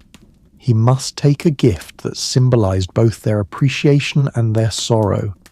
A ceremonial necklace of carved bone and seed, a token of shared kinship. Hans secured his own small chest of personal effects, his worn Bible, a vial of European oil, a few nuts of garlic, to sustain him on the journey. He said farewell to each family who had sheltered him, to the elders whose prayers he had echoed, to the warriors whose alliance he had forged. Tears flowed freely as they pressed the necklace into his hands and wrapped him in chants of blessing. The same drums that had once greeted him as captive now played a sombre farewell. Under cover of early dawn, Hans slipped through the sleeping village, guided by de Villiers' men. He paused at the edge of the clearing, taking in the familiar scent of smoke and earth, the towering palm fronds, the river's gentle murmur. He whispered a prayer of gratitude, promising to carry their memory across the seas. Then, with steady steps, he followed the path to the waiting canoe. The crossing was silent but tense. The Tupinamba watched from the shore as Hans waved one last time, the bone necklace glinting against his chest. In that moment he was neither prisoner nor villager nor fully European. He was a traveller bound by the invisible threads of two worlds, rowing toward an uncertain freedom. Boarding de Villiers' ship, Hans felt the deck tremble beneath his feet as the anchor lifted. The sails unfurled, and the ship sliced through the water, leaving the bay and the village behind. For days they sailed north along the rugged coastline, past cliffs and hidden inlets, where tropical storms gathered and dissipated like whispered warnings. Hans spent the voyage on deck, watching the shoreline recede, studying the stars unfamiliar to his European maps, and listening to the murmured French of sailors tending the rigging. In his cabin, he reflected on how his life had changed. Once a gunsmith's apprentice in Hesse, he had become a captive, a healer, a warrior's comrade, a spiritual son, and now a traveller escaping into the unknown again. He clutched the ceremonial necklace, feeling its carved surfaces warm from his skin, a reminder of the world he'd left and the people who had trusted him with their most sacred beliefs. After several weeks at sea, the ship arrived in Enclave, France's bustling port on the Seine estuary. The sight of slate-roofed houses, narrow cobblestone streets, and the distant spire of the parish church filled Hans with a dizzying mix of relief and disorientation. The air smelled of fish markets and horse-drawn carts, of fresh bread and Europe's cool autumn winds. He stepped onto the quay, the familiarity of European tongues washing over him like waves. De Villiers welcomed him warmly, introducing him as the man who had bridged worlds. Word of Hans's extraordinary journey had reached the ears of merchants and noblemen. Within days, he found himself in salons and taverns, recounting his adventures to amazed listeners. His book, True History, would later tell of his decade-long odyssey between continents. But for now, he simply inhaled the sense of home and allowed himself a moment of stillness on European soil. Though he was free of the jungle's perils, Hans felt the weight of his experiences like a second skin. The chants of Tupinamba drums still echoed in his mind. The taste of manioc and smoked fish lingered on his tongue. He carried the bone necklace wherever he went, wearing it beneath his European garments, an emblem of his extraordinary bond with a people whose world he'd come to love and respect. In the weeks that followed, Hans sought out fellow Hesse natives and military comrades, retelling his saga with a mixture of wonder and humility. He spoke not only of battles and prayers, but of the deep humanity he discovered in the hearts of the Tupinamba. He described how faith, culture, and survival intertwined to forge a path his European training alone could never have shown him. His listeners marveled at the idea that an outsider could become an insider, a captive could become a counselor, and that spiritual diplomacy could triumph over fear. Eventually, Hans returned to his hometown, changed in body and soul. The forest of Hesse welcomed him with cool breezes and the scent of pine, a stark contrast to Brazil's humidity and vibrant wilderness. Yet he missed the river gatherings, the communal prayers, the drumbeat of Tupinamba ceremonies. He missed the sense of purpose that had come from translating worlds and healing spirits. Hans stepped onto the wooden planks of the Honfleur quay, just as dawn's pale light brushed the rooftops with gold. The chill of the Seine breezes, so different from the humid warmth of Brazil's shores, wrapped around him like a second skin. He paused, sandals damp from the ship's deck, and closed his eyes to drink in the city's morning symphony. A distant church bell tolling, merchants haggling over the day's catch, horses' hooves echoing on cobblestones. Every sound felt familiar and strange all at once. He took a slow, steadying breath, recalling the rhythmic chant of Tupinamba warriors and the whisper of prayers beneath ceiba trees. Those memories were now distant rivers in his mind, flowing behind him even as new streams of European life bubbled into focus. Ahead, a street vendor unloaded barrels of salted herring, while a baker set fresh loaves in his window, the air fragrant with yeast and warmth. Hans's stomach rumbled at the thought of crisp bread and hearty cheese, comforts he had not tasted in years. Yet as he stepped into the throng, he felt the curious eyes of townsfolk turn toward him. His attire, parts ragged from travel, parts gleaming from new gifts, marked him as a man returned from far-flung places. De Villiers, who'd arranged for Hans's safe passage, guided him through narrow lanes to a guest house overlooking the harbour. The proprietor greeted him with politeness, tempered by intrigue, offering a bed draped in linen and a bath scented with lavender. Hans gave thanks in quiet German, the words foreign on his tongue after so many months of Tupinamba speech. As steam rose from the water, Hans immersed himself, letting the warmth seep into his bones. Each bead of water loosened a thread of tension that had woven itself into his shoulders. He scrubbed the river's salt from his skin and washed away the cloud of apprehension that had trailed him across the ocean. Emerging from the bath, He wrapped himself in a coarse woolen robe, its scratchy comfort grounding him in a European reality he scarcely recognized as home. Downstairs, a simple breakfast awaited: crusty bread, fresh cream, and sweet berries.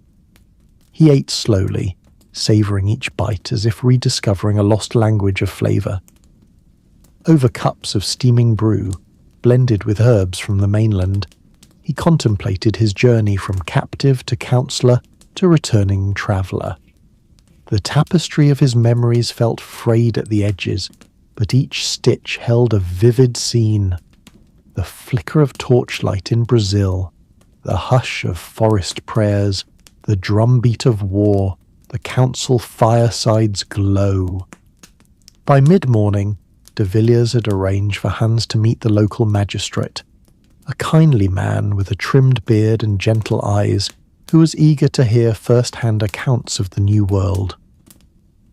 They walked along the quay, past stacked barrels of cod and salted pork, Hans translating the cries of fishmongers and the clap of cartwheels for the magistrate's benefit. The magistrate's interest was earnest. He asked about customs, medicines, and the strange practices Hans had witnessed. With each answer, Hans felt the weight of testimony settling on his shoulders. He was no longer the timid captive he once was, but a man whose words could shape Europe's understanding of a distant land.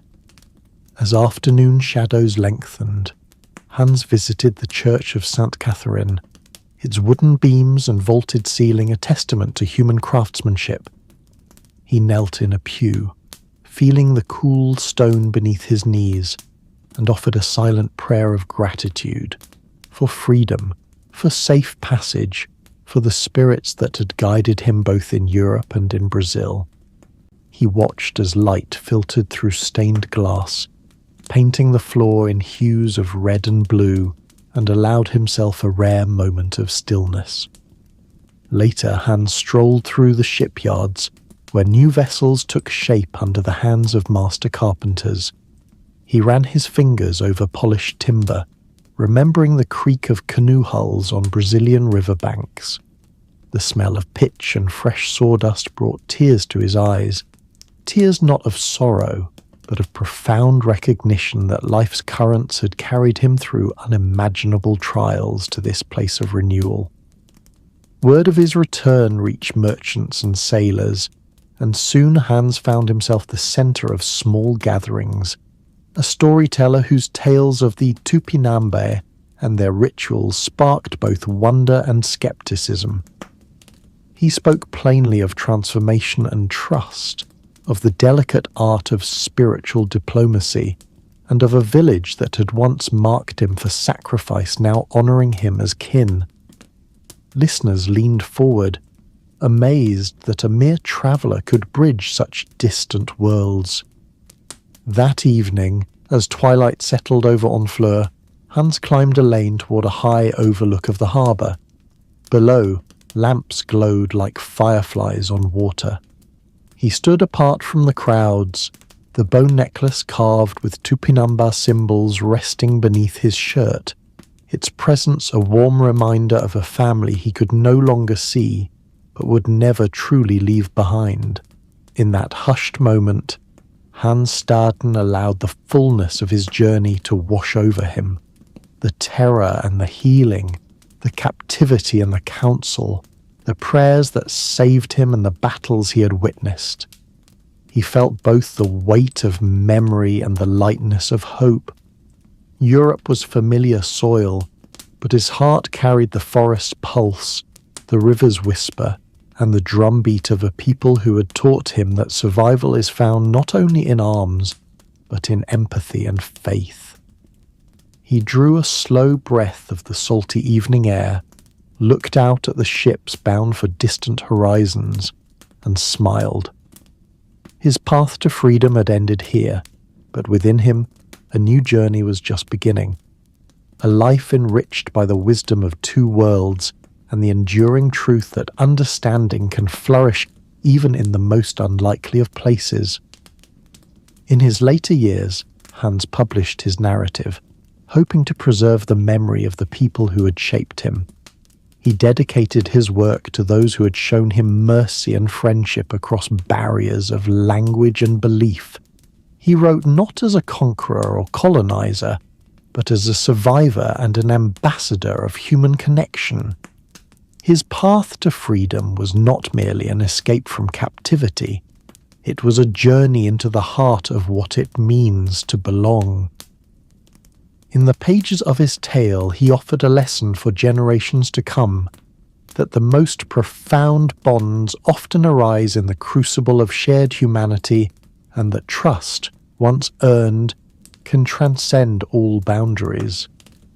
And so, as Hans Staden walked the streets of Honfleur, bone necklace hidden beneath his coat, prayer echoing softly on his lips, he carried with him the enduring truth that freedom is not only the absence of chains, but the presence of understanding, respect, and faith across the divides that so often separate us. When true history first appeared in print in 1557, few could have predicted the sensation it would cause. Hans Staden's tale of captivity and cannibal ritual struck European readers as both exotic and horrifying, an intimate portrait of a world few had ever glimpsed beyond hearsay. The book's initial printing by Sigmund Feyerabend in Frankfurt presented Staden's narrative in German, accompanied by vivid woodcut illustrations. These images, depicting forest canopies, ritual gatherings, and Staden himself bound before tribal elders, captured the imagination of readers hungry for New World wonders. Within months, the first edition sold out, prompting multiple reprints and translations into Latin, French, Italian, and English over the following decades. One of the most influential visual adaptations came from Theodore de Brie, whose editions in the 1590s featured meticulously engraved plates based on Staden's descriptions. De Brie's woodcuts, though filtered through European artistic conventions, lent a dramatic clarity to the narrative. Scenes of painted warriors circling captives, riverside council meetings, and ritual dances were rendered with a sense of immediacy that drove home the strangeness and allure of Staden's account. These images circulated widely, found in countless editions and anthologies of travel literature. Beyond the compelling illustrations, true history tapped into a deep European appetite for tales of discovery and adventure. The mid-16th century was an era of expanding horizons. Spain's conquistadors brought back rumours of gold and conquest, while Portuguese and French traders vied for trade routes along Africa's and Asia's coasts. Into this mix, Staden's vivid reports of Amazonian forests and ritualistic societies provided a new dimension. Unlike the grand narratives of conquest, his story offered a human-scale view, one man's struggle, alliances formed across deep cultural divides, and the intimate details of daily life among the Tupinamba. Readers devoured true history eagerly. Noble households maintained copies in their libraries, scholars debated its veracity in university circles, and preachers drew moral lessons from its pages. To many, it confirmed both the marvel and danger of the savages in distant lands. To others, it stood as evidence of God's providence protecting a righteous man among heathens. The book's popularity also spurred scholarly and poetic responses. Humanist writers quoted Staden's vivid passages to illustrate the diversity of God's creation. Poets wove his tribulations into allegories of spiritual captivity and deliverance. Maps of South America were updated with annotations referencing Staden's River or Cannibal's Bay, embedding his narrative into the cartographic imagination. Yet Staden's work was not without controversy. Skeptics questioned the accuracy of his accounts, pointing to the sensational nature of cannibal rituals. critics argued that debris engravings exaggerated or misrepresented Tupinamba culture to satisfy European tastes for the grotesque. Over subsequent centuries, anthropologists revisited Staden's text, weighing archaeological evidence against his descriptions.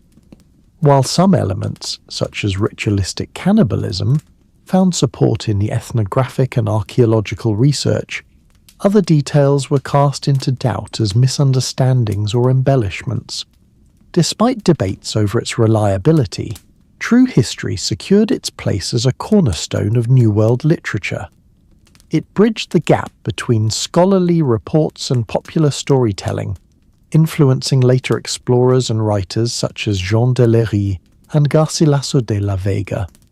Its woodcuts and maps became visual shorthand for the America's wild frontiers, and its blend of ethnography, adventure, and spiritual reflection set a template for captivity narratives that endured into the 18th century and beyond.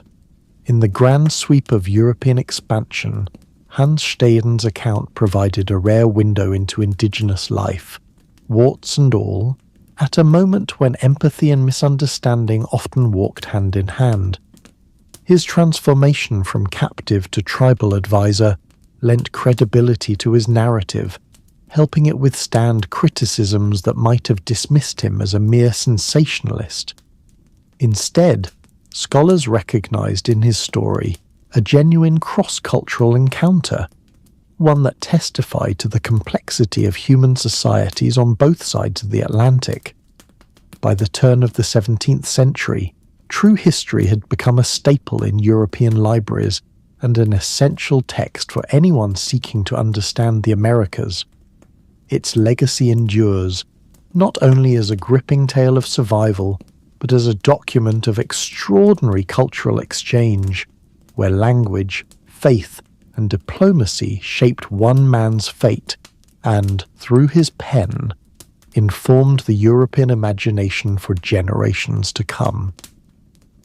As true history found its way into Europe's grand libraries, those repositories of knowledge in Paris, Antwerp, and Strasbourg, it became more than a curiosity. It became a reference point for understanding the vast, uncharted territories of South America. Scholars pored over its pages alongside the works of Spanish chroniclers and Portuguese navigators, comparing Staden's first-hand observations to official reports and royal decrees. In candlelit studies, they debated the moral and practical implications of colonization. Was the European mission of civilizing and Christianizing indigenous peoples a divine mandate or a guise for plunder and domination? Booksellers in Amsterdam and Lyon advertised true history, alongside treatises on trade winds, navigation, and mercantile ventures. Merchants, investors, and colonial administrators used Staden's ethnographic details to assess the viability of sugar plantations, gold mines, and slave labor in the New World. They noted the robust health of the Tupinamba, their resistance to certain diseases, and their agricultural practices, information that could influence decisions about settlement locations and labor systems. Staden's account of manioc cultivation, for instance, hinted at a hardy crop that thrived in tropical soils, foreshadowing its later, orchestrated adoption by European planters.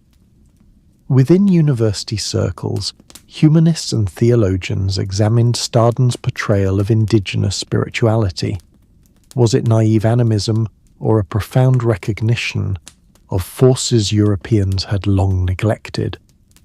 Debates raged over the nature of the soul, the criteria for civilized belief, and the ethical dimensions of forced conversions. Jesuit missionaries, armed with new editions of Staden's work, invoked his story to argue both for gentle persuasion and for more coercive methods, each side claiming his narrative supported its cause. Meanwhile, colonial juntas and royal councils consulted true history when drafting policies for overseas territories. The Spanish crown, wary of indigenous uprisings, noted how the Tupinamba organized councils and rituals to unify tribal members. Advisors recommended that Spanish governors study these structures, adopting similar systems of local governance to maintain order more efficiently. Likewise, the Portuguese recognized that alliances with certain tribes, often brokered by figures like Staden, could be leveraged to control trade routes and secure military advantages against rival European powers and hostile native groups. By the mid-17th century, European libraries held multiple translations and annotated versions of true history, often bound alongside colonial maps that bore Staden's name in marginalia. These maps began to delineate Cannibal Coast, or Land of the Painted People, reflecting a fascination tinged with fear. Artists working from memory or debris woodcuts produced tapestries and engravings for noble patrons, depicting scenes from Staden's narrative in grand consumer homes as both exotic decoration and implicit endorsement of colonial expansion. Yet beneath the veneer of curiosity lay a darker current: exploitation. European elites recognized that the same cultural insights that humanized indigenous peoples could also be weaponized to manipulate them. Reports circulated of Portuguese planters employing betrayal tactics, studying tribal alliances to pit one group against another, imitating rituals to confuse leaders, or offering false spiritual promises to coerce labor. In this climate, Staden's narrative became a double-edged sword, evidence of indigenous complexity and a guidebook for achieving control. Back in Germany and France, political pamphleteers seized on Staden's work to stoke national rivalries. French writers celebrated his role as a cultural bridge, arguing for a more humane colonial model under the fleur-de-lis. German intellectuals, meanwhile, lamented the hollow morality of European crusades, invoking Staden's prayers as emblematic of a purer faith, betrayed by material greed. These debates shaped public opinion, influencing recruitment for colonial ventures and missionary societies. By the late 17th century, as Enlightenment ideas began to circulate, thinkers like Montaigne and Buffon referenced true history in their essays on the noble savage and the relativism of customs. Staden's account became evidence that civilization was not a fixed hierarchy, but a spectrum of cultural adaptation. His story underpinned critiques of absolutism and colonial brutality, contributing to the early stirrings of moral reform. Through 4 centuries, true history remained a cornerstone in Europe's evolving understanding of South America. It informed maps and mercantile ventures, shaped missionary strategies, fueled philosophical debates, and, paradoxically, both humanized and dehumanized the very peoples it described. Hans Staden's tale, born of captivity and transformed by empathy, left an indelible mark on the colonial imagination, reminding each generation that the lines between observer and observed, conqueror and council, are as mutable as the currents that carried his ship home. Hans Staden's vivid accounts of ritual ceremonies among the Tupinamba have dazzled and disturbed readers for centuries. Yet as curiosity sharpened into scholarship, a fundamental question emerged. Was Staden's narrative a straightforward ethnography, an authentic window into indigenous practices, or an exaggerated tale tailored to European appetites for the sensational?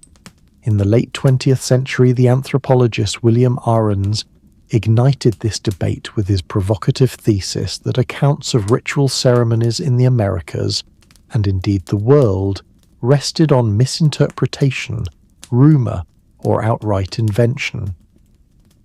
In his 1979 book, The Man-Eating Myth, Ahrens argued that explorers and missionaries viewing unfamiliar customs through a lens of fear and othering too readily concluded that their hosts consumed human flesh for sustenance or vengeance. he suggested that sensational stories sold books and justified colonial intervention, and that the evidence for widespread ritual ceremonies was thin and unreliable.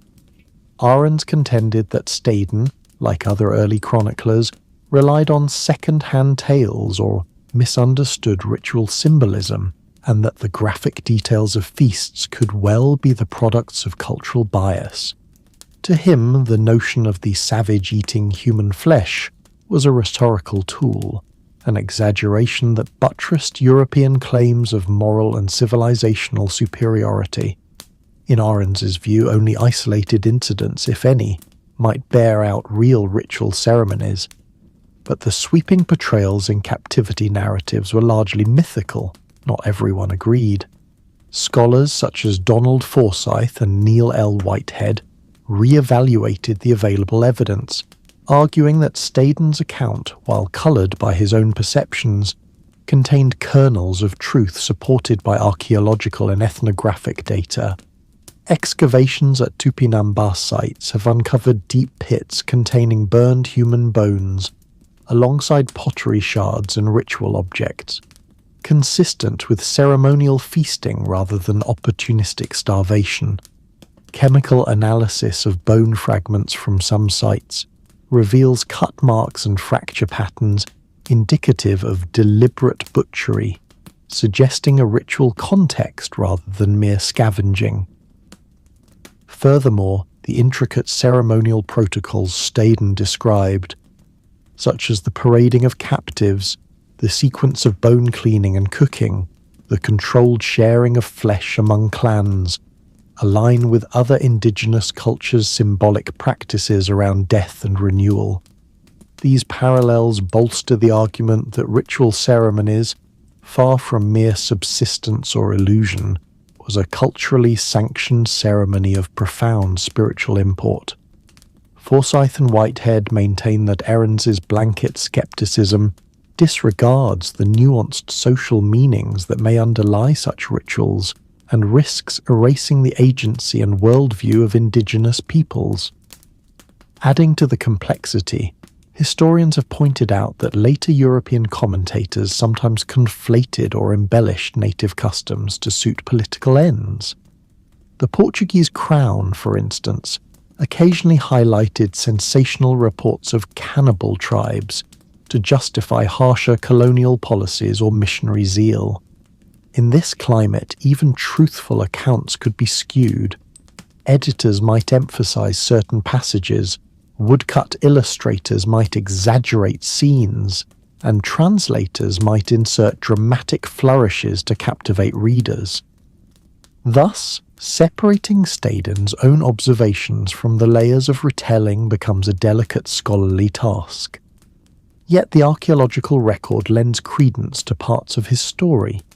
At sites in São Paulo and Santa Catarina states, researchers have documented mortuary contexts in which a small number of individuals were ritually defleshed, their bones interred with ceremonial artifacts. Oral traditions among modern Tupinamba descendants still whisper of ancestral rites involving symbolic consumption, a cultural echo rather than a living practice. These findings suggest that cannibalism, while perhaps not as widespread as Staden's narrative might imply, did exist as a sacred practice tied to notions of honor, retribution, and the cyclical nature of life and death. Critics of Ahrens also note that dismissing all reports of cannibalism risks imposing a Eurocentric standard of acceptable ritual. In many societies worldwide, human sacrifice and symbolic consumption have served to bind communities together, to transfer power, or to enact justice. Labeling such practices as mere myths can obscure our understanding of social cohesion and spiritual cosmology in non-European cultures. The scholarly debate thus revolves around three key questions. First, to what extent did Hans Staden witness genuine cannibal ceremonies, and where might his interpretations have been shaped by his European framework? Second, How much of the sensational detail emerged from editorial and artistic embellishment by printers and illustrators catering to hungry readers? Third, what does the archaeological and ethnographic record actually reveal about the prevalence and meaning of ritual cannibalism among the Tupinamba and related groups? In Untold Worlds, European Views of India and Brazil, 2006, historian Leo Cabral argued for a balanced approach. He suggested treating captivity narratives as documents of encounter, valuable but inherently subjective. By cross-referencing Staden's text with material evidence and indigenous oral histories, researchers can reconstruct a more nuanced picture, acknowledging both the veracity of ritual feasting and the distortions introduced by cultural distance. Today, many scholars adopt this middle path, recognizing that while Staden may have overemphasized or misinterpreted certain customs, the core of his narrative aligns with ritual practices documented by archaeologists and missionaries alike. His story, then, becomes not a myth to be debunked wholesale, but a complex testimony to a moment when two worlds collided, an encounter in which belief, power, and survival interwove to create ceremonies that defy easy judgment. For modern readers, this debate is a reminder of the challenges inherent in cross-cultural understanding. It underscores the importance of approaching historical accounts with both critical scrutiny and empathetic openness. Whether one sees Staden as ethnographer or fabulist, his narrative endures as a catalyst for reflection on how we interpret the other, how cultural bias and political agendas shape our perceptions, and how, in the end, the truth often resides in the space between myth and document. Hans Staden's account of ritual cannibalism did more than captivate European readers. It became entangled in the very logic of colonial expansion, faith, and power. As Spain, Portugal, and later France and the Netherlands carved empires across the Americas, stories of man-eating savages served as potent justification for invasion, conversion, and control. To understand this dynamic is to see how cannibal narratives wove together theology, politics, and ideology in the crucible of empire. From the earliest decades of colonization, Spanish and Portuguese chroniclers depicted New World tribes through a prism of moral superiority. Reports of ritual feasting, stripped of nuance, doubled as proof of native barbarism and as moral ammunition in the struggle for souls. The Catholic Church, spearheaded by Jesuit missionaries, embraced these tales to underline the urgency of conversion. In the words of one early 17th century Jesuit report, "If these peoples consume human flesh, how much more must they consume the word of God?" By framing cannibalism as a spiritual disease, Jesuits justified their often forceful evangelization efforts, arguing that only baptism and the teaching of Christian doctrine could save souls perpetually at risk of damnation. Meanwhile, Protestant powers, particularly the Calvinist Dutch, adopted a similar but ideologically distinct stance. Dutch pamphlets and sermons charged that Catholic colonizers exploited fears of cannibal rites to cloak their own greed and brutality. In Calvinist eyes, cannibalism was a sign of humanity's fallen nature, a direct consequence of original sin unrestrained by proper engagement with the true gospel. For them, Staden's narrative, which circulated in multiple Protestant regions, served as evidence that the Catholic clergy's spiritual remedies were insufficient, and that faith needed to be grounded in personal scriptural engagement rather than in sacramental hierarchy. Hans Staden's true history thus entered a volatile colonial marketplace. To Catholic readers, it underscored the necessity of Jesuit missions. If the Tupinamba could be weaned from ancestral cannibalistic superstition, then Christian civilization would advance. To Protestant audiences, Staden's tale confirmed the perils of unresolved individual faith, strengthening calls for Bible-centered outreach and the dismantling of papal influence in the colonies. Across confessional lines, his account was repurposed to serve competing visions of empire and salvation. Beyond religious disputes, cannibal stories fueled the practical exercise of power. Governors and colonial officials cited Staden and similar narratives in royal dispatches to justify military campaigns against indigenous polities. Deeming cannibal tribes inherently savage, they argued that subjugation would both protect colonists and civilize native populations. The Portuguese crown, seeking to solidify control over Brazil's vast interior, issued edicts permitting forcible conversion and resettlement of tribes labelled as cannibalistic, a label that conveniently applied to any group resisting colonial encroachment. In legislative chambers across Europe, true history was quoted as indisputable evidence of the moral imperative behind colonial charters. Investors in Dutch West India Company ventures read Staden's descriptions as indicators of lucrative opportunities for trading exotic goods and converting heathens alike. The economic and spiritual rationales merged. Civilizing missions could open markets, enforce labour systems, and expand the reach of European power. Yet amid this political instrumentalization, critical voices emerged. Some Jesuit thinkers warned that overemphasis on cannibal sensationalism risked alienating rather than attracting converts, fostering contempt instead of genuine spiritual curiosity. Likewise, a handful of Protestant critics lamented that fear-mongering undermined the deeper goal of fostering scriptural understanding. These internal debates, though muted by the clamour of colonial ambition, highlighted the tensions between zealotry and genuine cultural engagement. Staden himself had written with empathy born of direct encounter, though his narrative could not escape the biases of his time. He described Tupinamba cannibalism not as mindless savagery, but as a structured ritual with spiritual meaning. Yet European editions often excised his contextual notes in favour of more lurid depictions. The resulting distortions simplified complex indigenous cosmologies into binary tales of good versus evil, easing popular acceptance of colonial violence. By the late 17th century, as colonial societies solidified, cannibal narratives remained a touchstone in political rhetoric. In Brazil, royal governors invoked Staden's account in petitions for military reinforcements to pacify resistant tribes. In France, parliamentarians debated whether to allocate funds for mission schools or for militia outfitting, each side claiming Staden's encounters supported its agenda. Even within indigenous communities, the legacy of these narratives endured.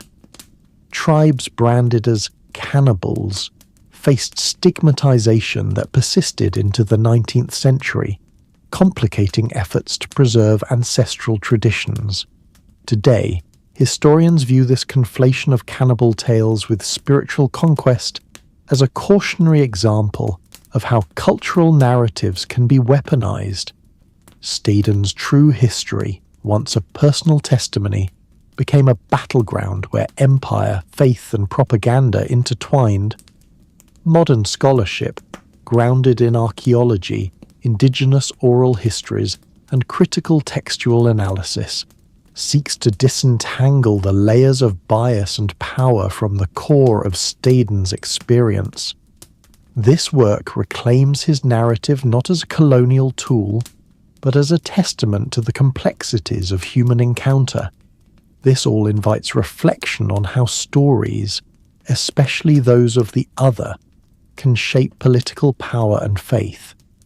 It reminds us that the motives behind the recording and retelling of history are seldom neutral.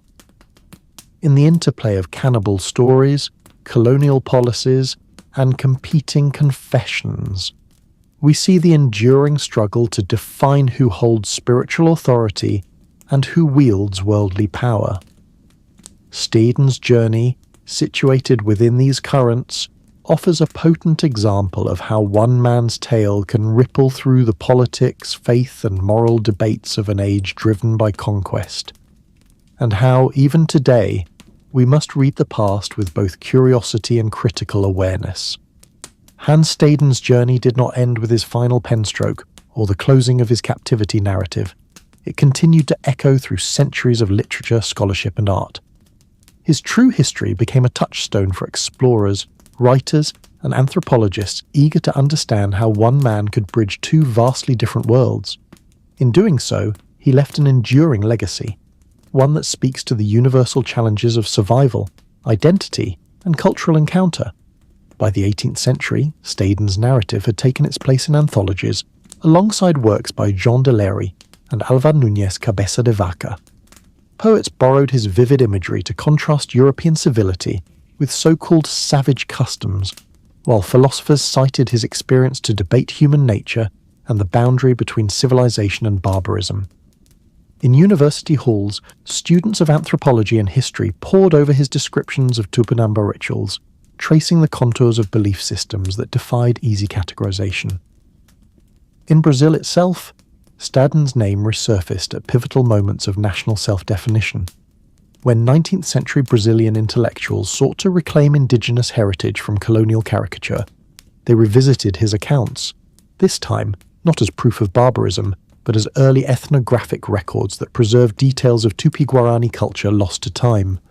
Museums in São Paulo and Curitiba displayed his woodcuts alongside archaeological artifacts, inviting visitors to reflect on the interplay between European documentation and native memory.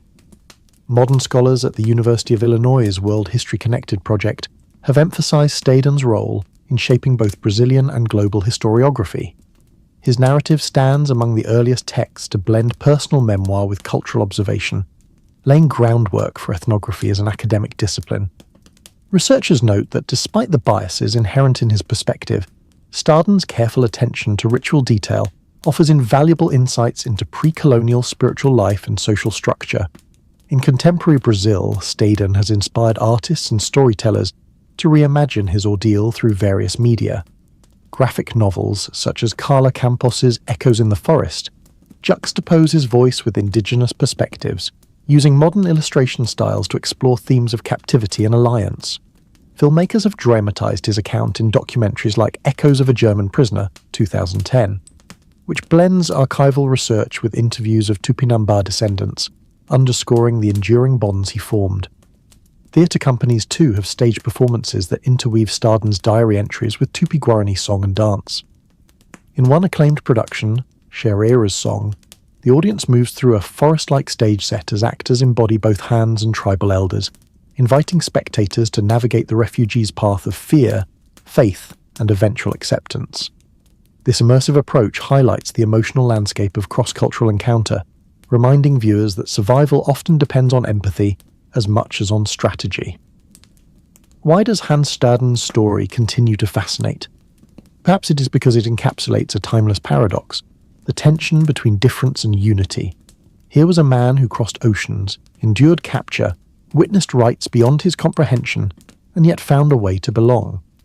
His narrative teaches us that identity is not fixed but fluid, shaped by context, necessity, and the willingness to embrace the unfamiliar. In an era when the world seems both more connected and more divided than ever, Staden's legacy offers a powerful lesson. Survival often hinges on our capacity to learn, adapt, and honor the humanity in those we call other. His prayers in the Tupinamba forest, his role as translator and advisor, his ultimate escape. Each step illustrates how empathy and cultural respect can transcend fear and forge alliances in the most improbable circumstances. And so, as we close this exploration, let us reflect on the quiet strength found in openness and understanding. Let his journey remind us that beneath every story of conflict lies the potential for connection. May we carry forward his message with gentle hearts and curious minds. Now, as the canopy of history settles into stillness, breathe deeply. Imagine the rustle of tropical palms and the hush of ancestral chants. Feel the pulse of two worlds entwined in one man's story. Let your mind drift on the current of his prayers, his fears, and his hope. In this moment, you too become a traveller, across time, across cultures, and into the boundless human spirit. Thank you for joining this voyage through the life and legacy of Hans Staden. May these reflections guide you toward a deeper appreciation of our shared humanity. Until our next Chronicle Obscure journey, rest well, keep your curiosity alight, and remember, the most profound survival stories are those that teach us how to connect across the divides that shape our world.